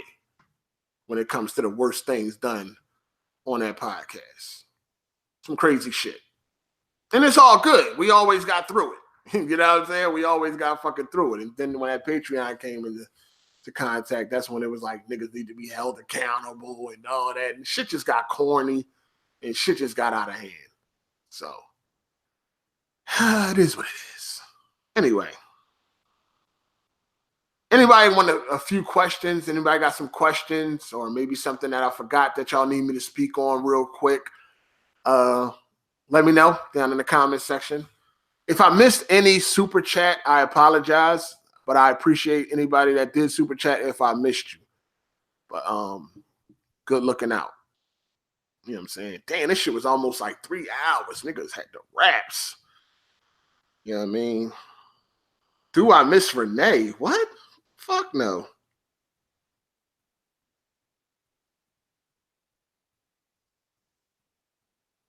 Hell no. Y'all niggas funny. What about Lemmy wanting to fight me?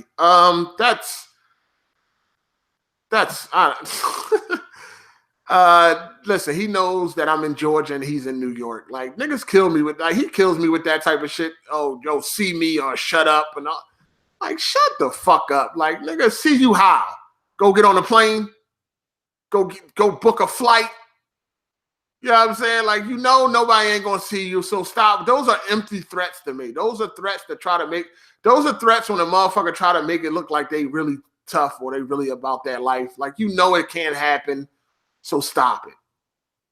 You know what I'm saying? That's like a nigga like, yo, you know what I mean? I'm gonna stop smoking cigarettes when you can dunk on this 15-foot court. Like, a nigga ain't dunking on no 15-foot court, so you ain't never gonna stop fucking smoking. You know what I mean? It's just shit like that. Like, where I'm at. We're not gonna just randomly run into each other, so stop it with the whole see me shit. Like, you're blowing smoke. You're blowing hot air. You know what I'm saying? The fuck out of here. You're blowing hot fucking air, nigga. He knows that. He's just trying to look tough for y'all. It makes him feel tough and gangsta on the internet. You see me. Like, shut the fuck up. Like, we're not going to run into each other by accident. I'm in Georgia. You're in New York.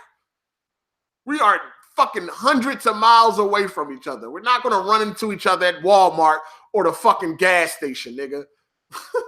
I can't just go down the street and see you. So when niggas make them type of threats, get the fuck out of here. Nigga ain't trying to fight nothing. Nigga just blowing hot fucking air. Believe that. Should never, don't feed into that shit. You should be laughing at that shit. Somebody said, why I block you on Twitter? I don't know. You did something. You did something. Will Next Gen ever be on AGS podcast? Probably not. I'm going to be real with you. Probably not. I don't think so. This nigga Dark Cloud. If Weapon Well asked you back, would you go from time to time? Absolutely not. I'm good. I don't want to go. It wouldn't even be right. When I'm gonna act like I like BG or some shit. Like, nah, I can't do it. It wouldn't even pop. That's what happened towards the end of my my run on the podcast. It just wasn't feeling the same no more. Niggas was too funny. I'm good. Yes, this will be going up on my channel. So if you just arrived, you can watch it from the beginning. Did you miss Philly? Absolutely. Shit, you always miss where you from. No, I don't miss Weapon Wheel. Would I be willing to talk things out with BG? BG got to be willing to admit what's the real issue. Because you upset over issues that ain't had nothing to do with you is bigger than that. So what is the real issue? He ain't really saying what's the real issue. That all that shit he blowing out, that's not what's the real issue. Because any issue I got with Smooth that has nothing to do with you. Any issue I got with Jack Move that has nothing to do with you. So what is the real fucking issue? What was the real issue? You know what I'm saying? It's not what he says. Like that's bullshit. Because why would an issue? Why if nothing affects you? If nothing affects you, then why are you mad about issues I had with Jack Move or Kid Smooth? If nothing affects you, nothing bothers you, you don't worry about anything, then why would them issues affect us? You see what I'm saying? It's like if he's ready to be fucking real about the situation, then yeah, we could talk that shit out.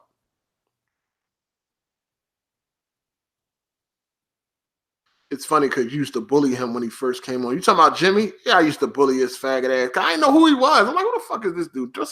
He just used to say dumb ass shit out of his mouth. He was a fucking clown. Ain't Jimmy like 6'4", 480 pounds? He probably is. Probably is.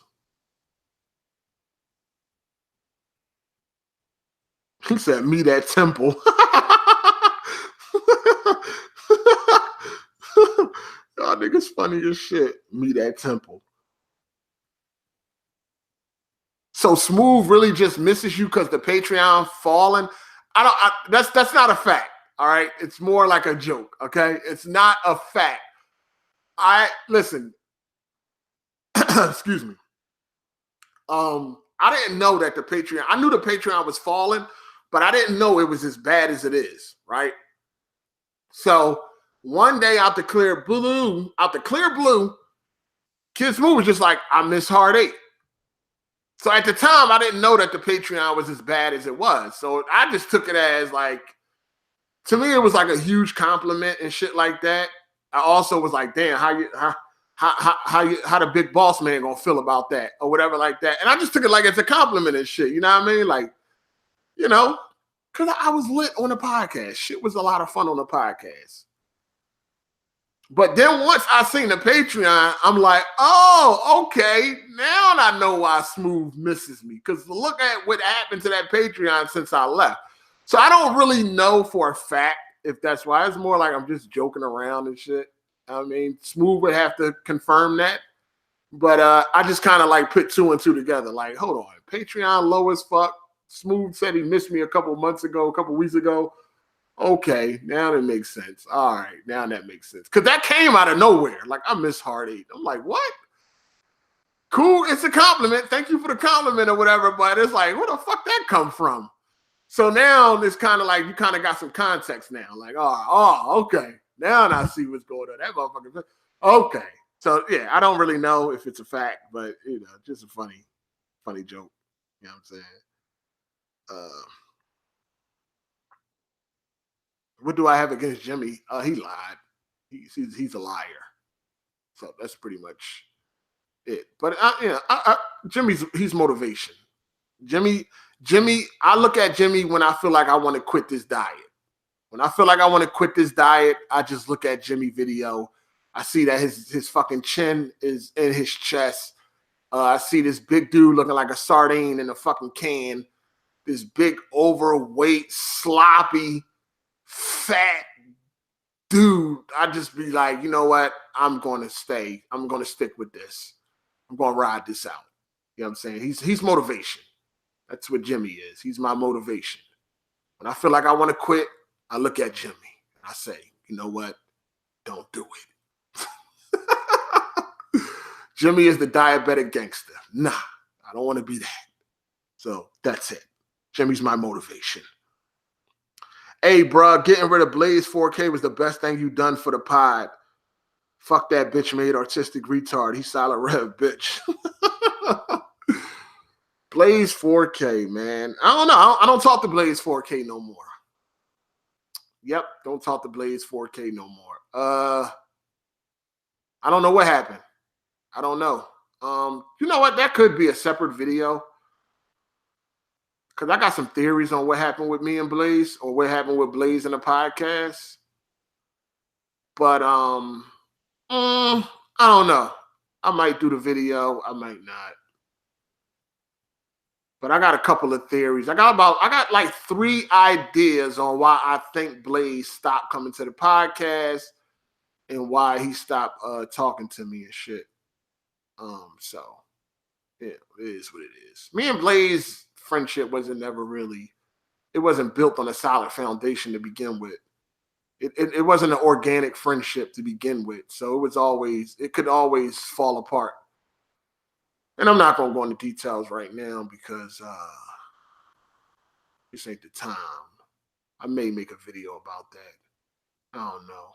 If this live stream get 2,000 likes, we might talk about Blaze next. I don't know. But something definitely is fishy going on with that situation too. You know what I'm saying? Because I know I don't fuck with Rev. He blocked me on Twitter. I don't fuck with Rev. So, like, to me, like, Rev is a fake ass gamer to me. Like, he's just a fake gamer. He started gaming like the 360 era. I don't respect him as a gamer at all. Like, I don't give a fuck about his opinion when it comes to gaming. Because he ain't really about this gaming life and shit. Like, so I don't really like Rev. And plus, that shit his son said that time, I didn't really like that shit. That was some racist ass shit. So I don't really fuck with Rev. And not that, it's not like I got a problem with his son, because his son got it from somewhere. Probably his dad. But anyway, nah. You know what I'm saying? So I don't know. It probably got something. You know, Rev is his butt buddy and shit. So it probably got something to do with that. But I never asked him and shit. I never asked him, like, what happened, why you stopped showing up to the podcast. I just really didn't give a fuck. I just was like, whatever. You know what I'm saying? But I got some ideas on why I think he stopped showing up. I may talk about it, I may not. I don't know. It's all good. This nigga said on AGS, what does each member bring to the table?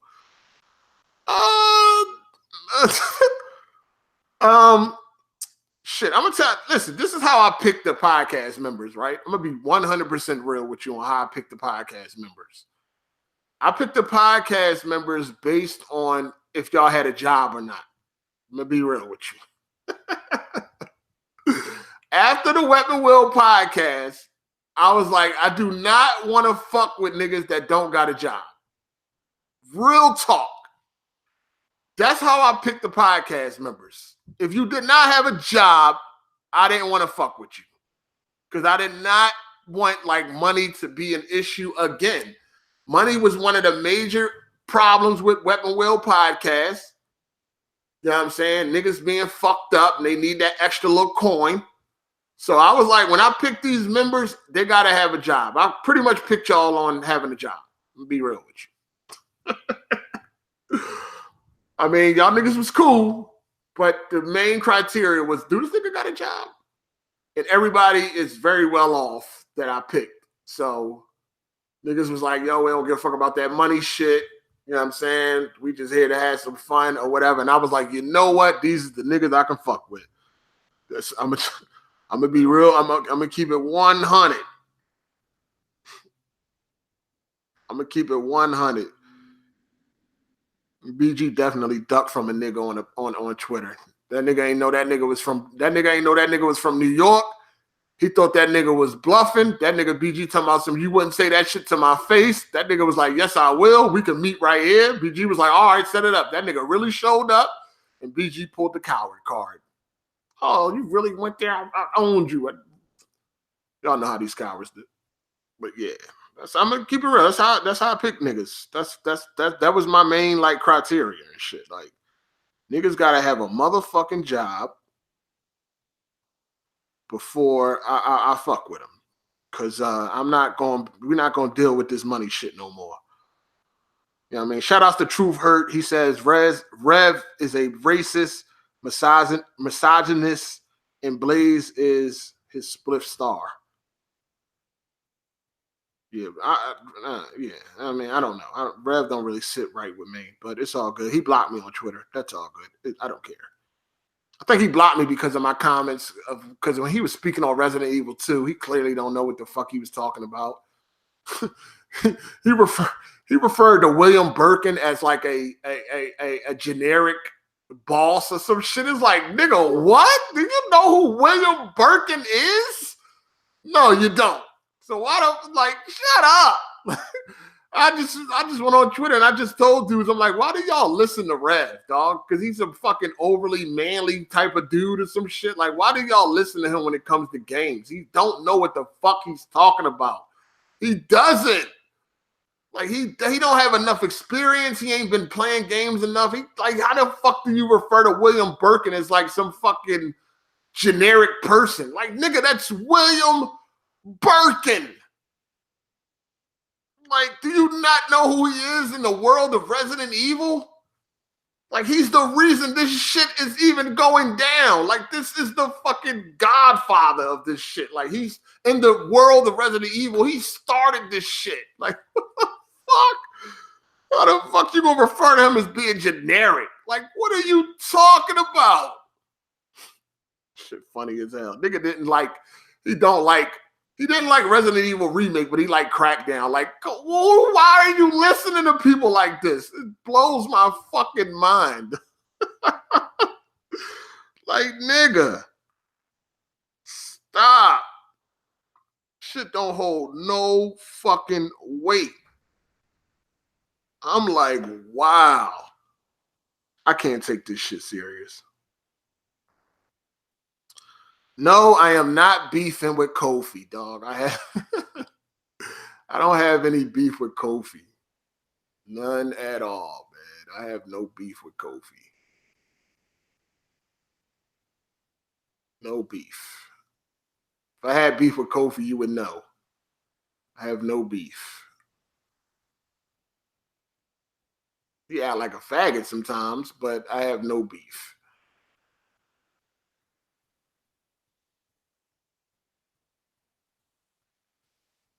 Get Red Infamy on. I think Ravage was trying to get Red Infamy. From what I know, she was ducking him. So I don't know. I would have to hit up Red Infamy myself and see if that's really an issue. You know what I mean? So I don't know.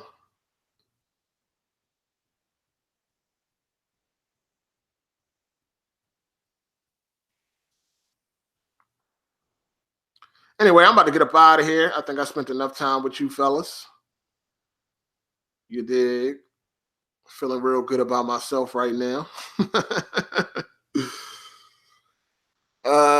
So I've been on my diet for a week. I started last Tuesday, and I lost over 10 pounds already. Actually, I had lost 10 pounds. It was less than a week. I had lost 10 pounds like in 4 or 5 days. I'm starving the shit out of myself. I ain't even gonna lie. I'm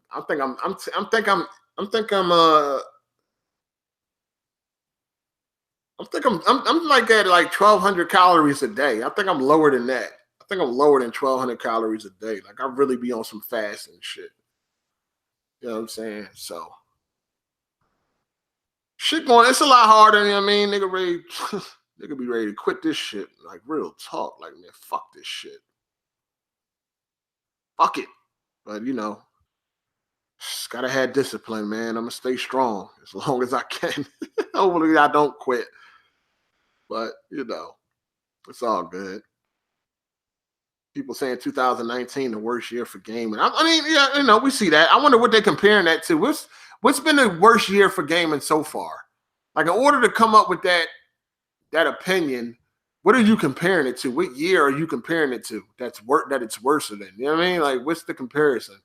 I don't know. I mean, we had a couple bad games, but we got some good games coming out, man. We got Devil May Cry scoring high. Shakiro, whatever that shit like that's gonna be pretty good for people.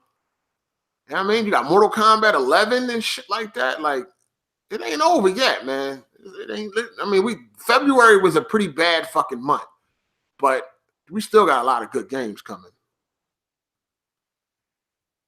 That Far Cry shit, New Dawn or whatever that shit called, wasn't that pretty good?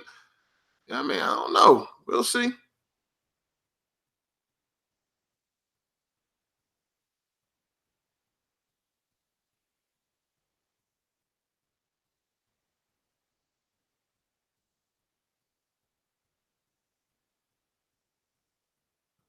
Hard8, can I pay $20 to your Cash App to be a guest? The guest fee is really $50, and that was not set by me. That was set by the people, because they said anything lower, you can potentially have a troll. So the guest fee is $50. You can definitely hit my Cash App up, and you can be a guest. You dig? Can Eric Cuts get on the podcast? Fuck no. Hard8, why don't you like Jack? Who the fuck said I didn't like Jack Move? What is going on? I did not say I didn't like Jack Move. What are you talking about, player? Hasn't Jack Move been on the podcast?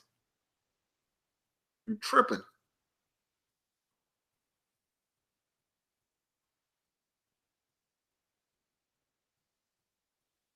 You tripping, man. Shout outs to One Up Chuck. He said he dropped 20 pounds since he moved to his new place because the food is ass. Hard8, what's your meals? My meals is fucking bird food right now. My meals is pretty much the same as they was last time and shit. I ain't changed it up yet because I'm just trying to get down to a certain weight before I start fucking around with like other foods and shit. But my meals right now is just rice, broccoli, and grilled chicken. So that's just what it is. A cup of rice a day, a cup of rice a day. No. Yeah, a cup of rice a day, and I believe 2 cups of broccoli and 6-ounce piece of chicken, grilled chicken. And I eat like 2 of those a day. And then I got my protein shakes, and that's pretty much it. I'll be hungry than a motherfucker, but just trying to stay focused.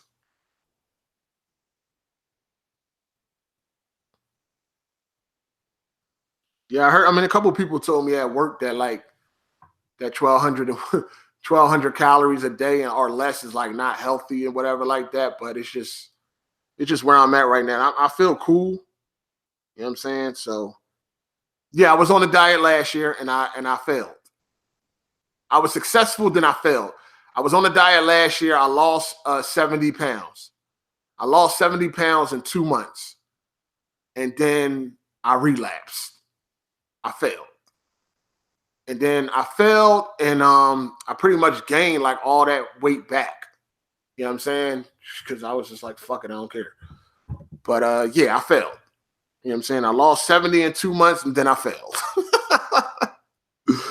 But that was way easier at that time. This time it's way harder. It's way harder.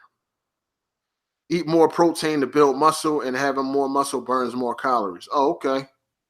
All right, well, I got protein shakes. So, yeah. I will not own a Switch unless somebody buys one for me. Other than that, I don't want a Switch. Someone bought one for me, I would play it, but I'm not buying one. Nah, I'm good. In game is next month. It definitely is. Clifton the colored milkman. LOL, they made that interview sound like Surviving Hard8. Shout outs to Wingy and AGS.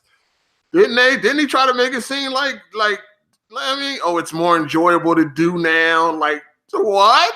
Oh, y'all niggas was struggling to come because I was like, it's just fun. They really was overdoing it. You know what I mean? They really was overdoing it. But it's all good, dog. It's cool. Notorious Dre, $50, nigga. I did not set that price. The people set that price. They said that's the way you weed out trolls, because if it's at a low price, you can get people that are troll, come in, give the link out to everybody and all that shit.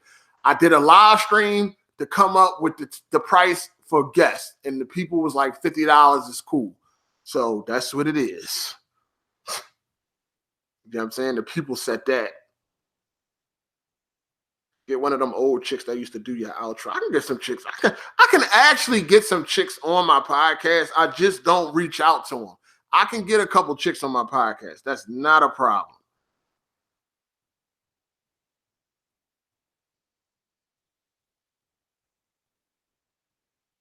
So I can spend $200 a month to be a permanent guest. Shit, the way it's set up, I guess that would be, yeah, I guess that's how it would go. I don't know. I mean, yeah, but nobody would do that. One Up Chuck said I paid nothing. How did I get on? Ravish wanted you on. Like, if a member picks somebody, like if a member wants somebody to be on, then that's usually free of charge. If somebody is like handpicked. You know what I mean? But other than that, it is what it is. When are we getting another Let's Talk About Pussy? I don't know, man. I got to find out something to talk about. Do I accept $50 eShop card? What the hell am I going to do with an eShop card? Ain't that Nintendo? What am I going to do with that? Someone asked BG to hash it out on Twitter just now, and he said no. Ego. Yeah, that's his ego, dog. That's his ego. Ego, got a lot of pride, shit like that. You got to ask yourself, like I told y'all before, you got to ask yourself, why is BG so mad? If me and Kid Smooth can go through what we went through and patch things up, and me and Jack Move can go through what we went through and patch things up, why the fuck is what did me and BG go through that was worse than that? What did me and BG go through that was worse than doxing? What did me and BG go through that was worse than talking about somebody's wife? In both of those instances, we was able to patch things up. But yet, we can't with BG's problem. What is BG's problem? See what I'm saying? If it ain't his ego, then what is it? Shit real strange. I'm telling you, that shit is strange. Name something right now in the chat that happened between me and BG that's unpatchable. Mind you, keep in mind, me and Jack Move was threatening my family, wishing they die and all that shit. Dox me and him patched that up. I was talking shit about Kid Smooth, wife, and all that shit. Me and him patched that up. Name something that me and BG went through that was worse than those two instances that cannot be patched up. Think about that. It's bigger than Nino Brown. This shit bigger than Nino Brown.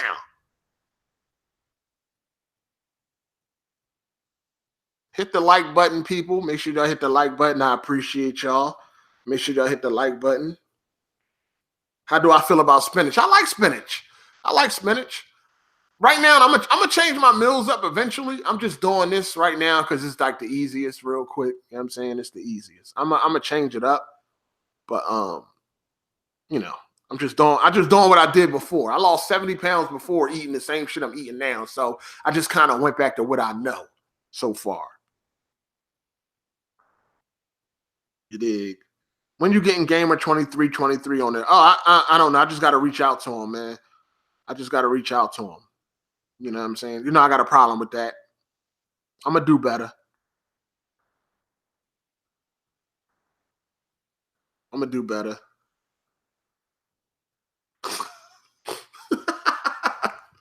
Y'all niggas are stupid. BG wants your talent. That's a fact. Envy, man, envy.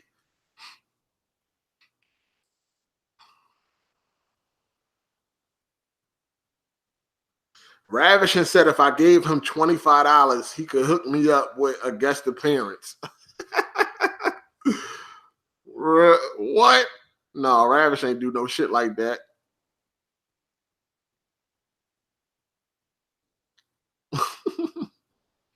Respucia.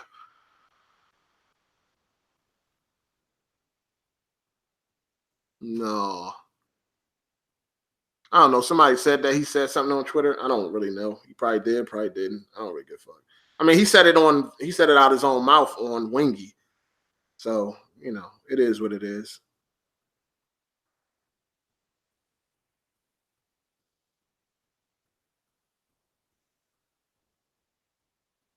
It is what it is. He just don't like you, homie. Yeah, pretty much. Pretty much. Pretty much. And like I said, that shit didn't start until the podcast. Before then, we was homies. After that podcast started, it went downhill from there.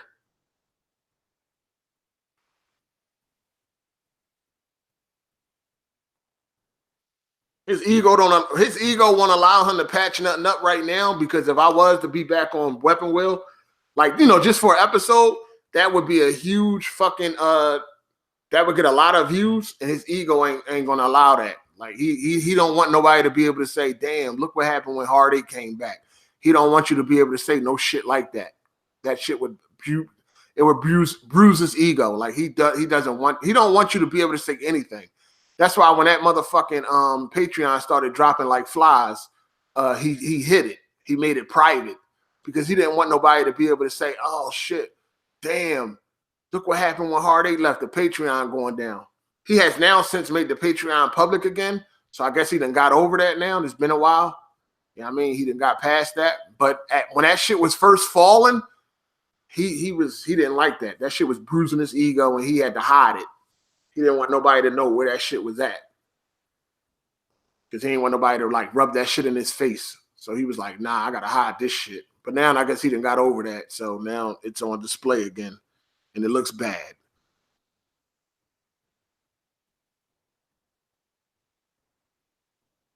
Get Res on. Nah, no Res. No Res. No Res. And I ain't got no problem with Res, but nah, no Res. I see people responding to Resurrection, but I don't see Resurrection comments. Is that nigga blocked? I didn't block him. Did I block Resurrection? I did not block Resurrection. I don't know. I don't see it, but I see it. I don't know. I don't have a problem with Kofi. I don't have a beef with Kofi. If it looked like I have a beef with Kofi, I don't know why it does, but I don't. I don't have a beef with Kofi, dog. We just was going back and forth over kitty games. That's not nothing to have a beef over. He act like a faggot sometimes with his subliminal tweets and all that shit, but I don't have a beef with Kofi.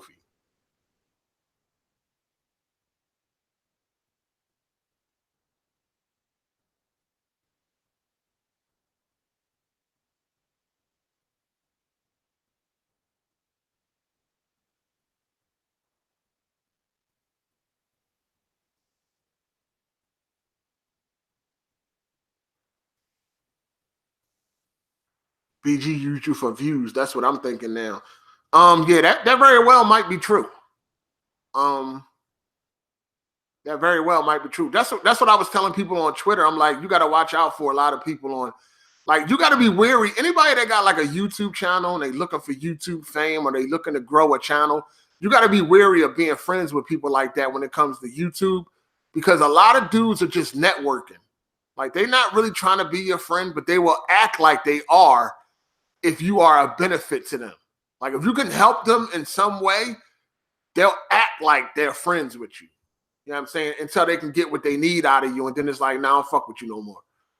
You feel what I'm saying? So that may well be true. That may well be what BG was doing. Like, all right, Hard8 got him on the podcast. The podcast is doing well now. Up now, I don't need you no more type of shit. Like, that could be true. But that's what a lot of niggas do. That's why you got to be careful of who you call your friend on YouTube, especially if they got an active channel that they're trying to grow. And if you're somebody that they can benefit off of, they will use you. They in their mind, they're networking, but they won't put none of that up front. They'll have you thinking, oh, we cool, we friends, we great, and all that shit. And then niggas a jump ship on you. Niggas will disappear once shit get rolling for them. So, that could be true.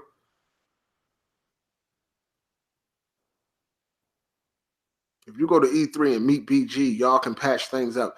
I would bet that he would want to patch things up if I was in front of his face. Bet he would want to patch things up then. Does Rich from Review Tech count as famous? What are y'all talking about? What is y'all talking about? He privated the Patreon again? You lying. No, you're lying. That would be funny as shit. You lying. At the peak, the Patreon was over $3,000. When I left, the Patreon was at $2,300 and some change. The other day, when somebody sent me the screenshot, it was at $688. Ouch! Devil May Cry or Resident Evil 2. I haven't played Devil May Cry yet, but I will be on it tonight.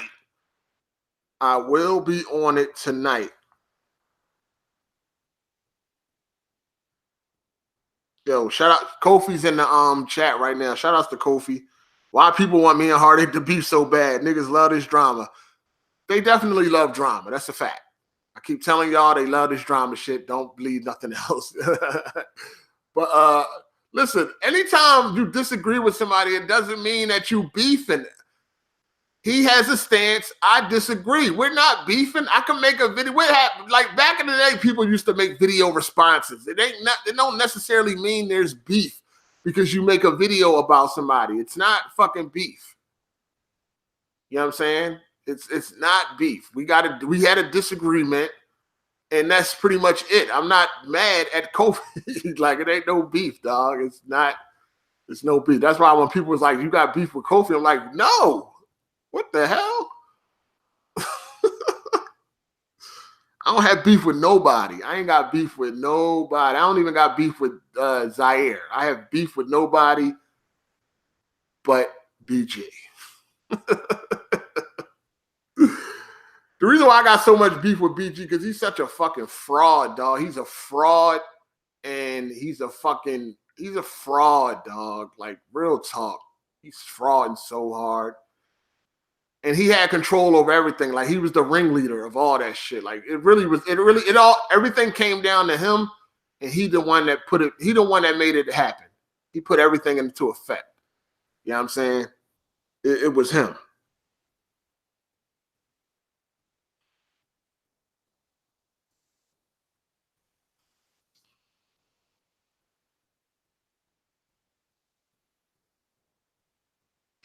Anyway, how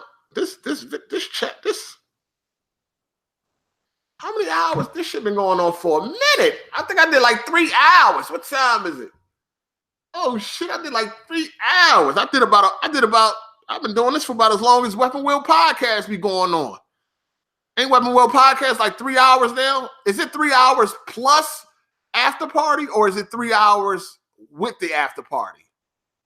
I've been doing this for about as long as Weapon Wheel Podcast, man. I can already see niggas' defense now. Like, oh, this nigga did a 3 hour podcast. Like niggas don't sit in podcasts for 3 hours week in, week out. Shit, funny. BG definitely in here listening. He in here. He in here listening and blocking niggas. You already know that nigga fraud. He talking about he never watched AGS. Nigga, please. Black Bond is BG right-hand man now. BG used to hate Black Bond. They best buddies now? You lying. They best buddies now? No.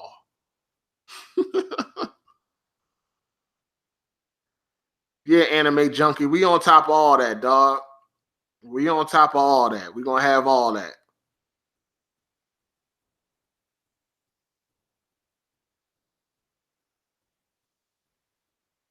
BG just blocked me. I don't even talk to him. Yo, if you telling the truth, that's crazy. Shout outs to Brown and Proud. He said, thanks for the entertainment. 8 priceless. Hey, man, that's all I'm here for, man. Somebody said they just got blocked by BG. I don't know. Sometimes dudes to be lying. I had to block a nigga yesterday for lying. But if he really did block you and you never said nothing to him, that's crazy. We already know he be laying stuff. He admitted that shit. Shout outs to Your Rage. Don't worry, man. The podcast gonna go up on the channel. This is for everybody that you know, if you at work, you need something to listen to, I got you. You know what I'm saying? This motherfucking Google Hangout right here is gonna get you about 3.5 hours of entertainment. You dig? I got you. I'm looking out. You know what I mean? You're going to work out at the gym, I got you. Make sure y'all hit that like button, man. Make sure y'all hit that like button. But I ain't, you know what I mean? I'm done making videos about this, man. The only time, if there has to be another video, I want it to be in a debate. I want a nigga to debate. You know what I'm saying? BG can debate me. We can debate face to face. I'm not face to face. We can debate on a hangout. And he can lay out all these issues he's talking about so we can fucking counter him and all that shit. You know what I'm saying? Nick, debate me. You know what I mean? Let's talk. Let's get in a 1v1 debate and we can really say what was an issue and what wasn't an issue. We can really put everything out there so it ain't his word against mine. It could be face to face. Niggas can counter back and forth and we can really get to what's really going on. You know what I'm saying? Shout out to Game of Lives Matter. He said, how you feel about Jimmy and Bond? Y'all cool? I don't have no problem with Bond. You know what I'm saying? Jimmy, fuck Jimmy. You know what I'm saying? Fuck a Jimmy. You know what I'm saying? I know people want me to roast Jimmy, but he fuck around and eat that shit. He loves roast. So fuck Jimmy. But nah, you know, fuck that nigga. You dig? Bond is cool because Bond always been up front with the way, with how he is.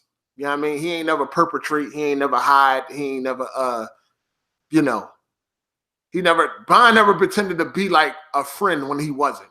You know what I'm saying? He always let you know from the right up front what it is. So I can only respect that. You dig? I was surprised on why Bond voted me off, but at the end of the day, I wasn't mad at Bond because Bond already let you know from the rip, listen, I'm not your friend. So it's all good. You know what I mean? It's all good. But as far as Jimmy, fuck Jimmy. You know what I'm saying? Jimmy giving out bottomless threats. Oh, see me or shut up. Like, okay, Jimmy, next time I go to Walmart, if I happen to bump into you, I'ma see you, nigga. Next time I go to the corner store, we don't even have corner stores down here. Next time I go to the gas station, if I bump into you, nigga, I'ma see you. Like, nigga, you're 1,500 miles away, like, give or take. Like, yeah. I'm really going to see you by accident sometime. Like, that's just bottomless threats. He's just trying to threaten, make himself feel good and all of that shit. It's not, come on. We're never going to run into each other, dog. It's just not going to happen. So all of that, see me, we can fight, like, knock it off. Yeah, I mean, knock it off. You can't even beat a fork and a spoon. So how the fuck you going to do something with me? Like, you can't even put a fork and a spoon down. The fork and spoon is whooping your ass. You know what I'm saying? But you want to fight. Like, nigga, what? Nigga, what? A fork and spoon is beating the bullshit out you. How the fuck you gonna fight somebody? Motherfucking meatballs, niggas, whipping your motherfucking ass. Nigga, the width of the door that you got to climb your big ass out when you squeeze out that car is whipping your ass. How the fuck you gonna fight somebody else? The fuck? You can't even beat the width of the door.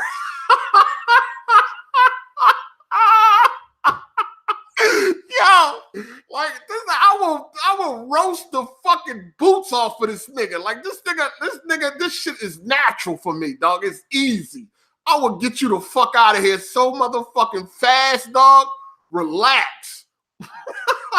I would get this nigga the fuck out of here. Like, stop it. This Stop it, dog. Don't even do it to yourself. You know what I'm saying? Stop it. I would destroy this nigga. I will roast this nigga, but he probably get hungry. I'm not even gonna do it, man. I'm gonna chill. This nigga talk about some Hard8 to snitch. What crime was committed? I'm sorry. What crime was committed? I'm trying to figure this shit out. Trying to figure it out. I got another must listen. It's kind of finished and shit. I just gotta record it. You know what I mean? So I think it's pretty hot, man. You know what I mean? I think it's pretty hot. Anyway, I would kill a nigga, man. This roast shit is too easy. It's too easy, man. But anyway, I'm about to get up out of here, people, man. I had fun with you. I'm home alone. You know what I mean? This is, my girl around. I can't do shit like this. You know what I'm saying? She'll roast me. She'll roast the bullshit out of me. Who you talking about? You talking about them nut ass niggas?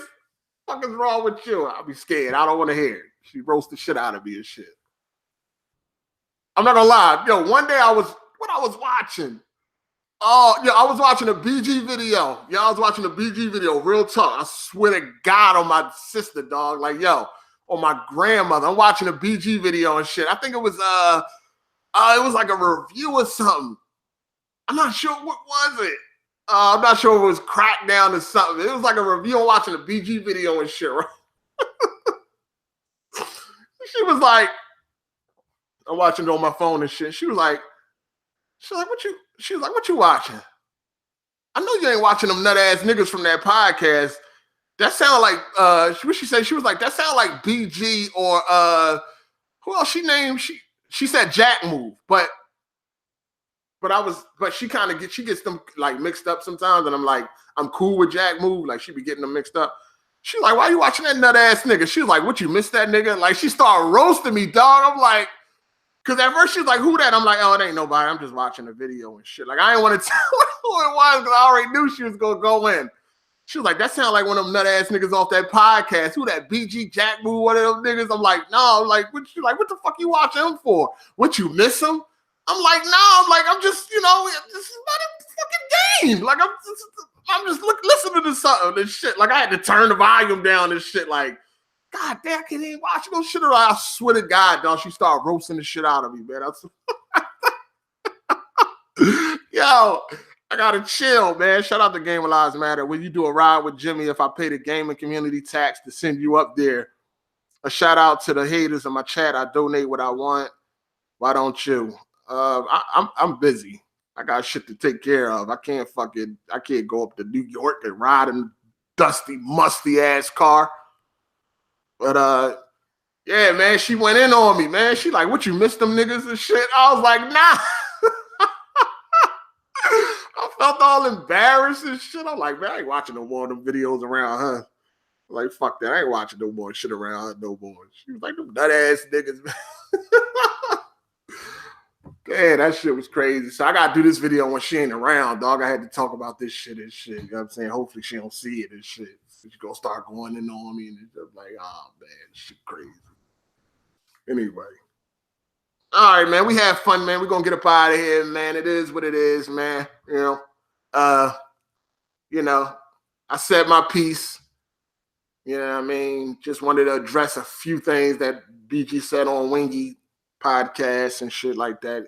He really tried to paint me as like this, like I was the reason for everything happening and shit like that. And he was claiming he don't have no problem with me, or he don't have no problem. He ain't mad at nothing. Nothing bothers him, but yet I'm not on the podcast.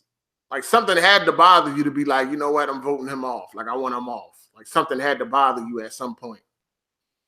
It is what it is. I got my own podcast, Any Given Sunday podcast. The shit is lit. Every Sunday, 4 p.m. EST. We're not doing what other podcasts is doing. They talking about video games all day. We're not.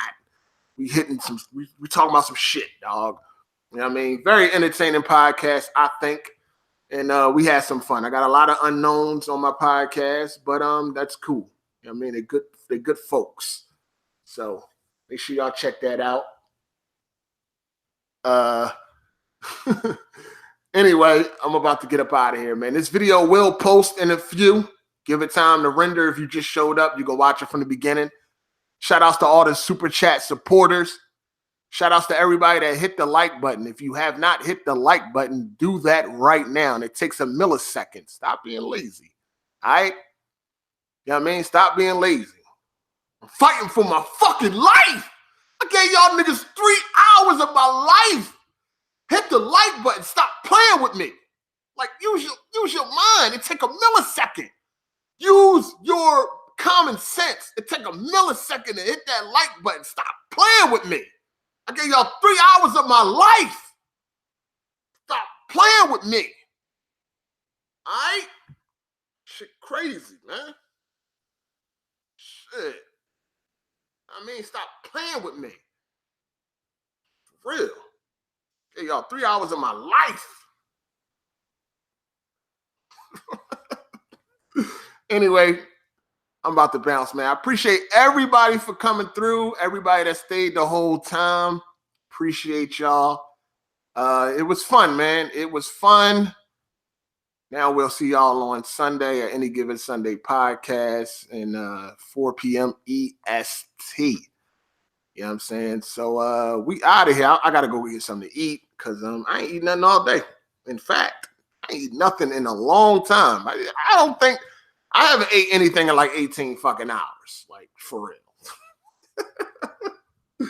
Shit is crazy. I'm telling you, man. This morning, I wanted to quit. I wanted to quit this morning. I'm like, you know what?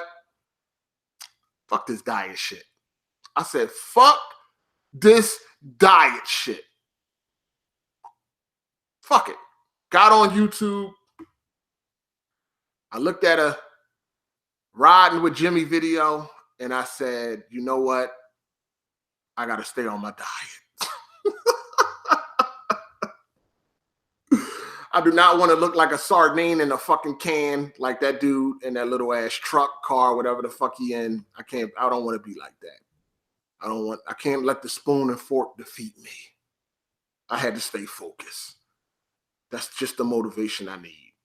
So, thank you, Jimmy. I appreciate it. You're great. You're great. You should be you should just go to the gym and stand there. Just go to the gym and just stand there and let people see you, and that will make them do more reps. For that person that's struggling to finish that set, when they look over and glance at you, they do 2 more sets. Thank you, Jimmy. I appreciate the motivation, player. I appreciate it. I don't want to fight. Thanks for motivating me. Anyway, I'm out of here, y'all. Thanks for coming through. It's your boy Hard8. Shout outs to all the supporters. Special shout outs to the Patreon supporters. Appreciate y'all. Special shout out to the Super Chat. I appreciate y'all too. And everybody that hit the like button and everybody that rock with me, I get a lot of support. Thank you very much. I will continue to do my part and provide entertainment. Thank you. I'm out of here. It's your boy Hard8. I'm gone. Deuces.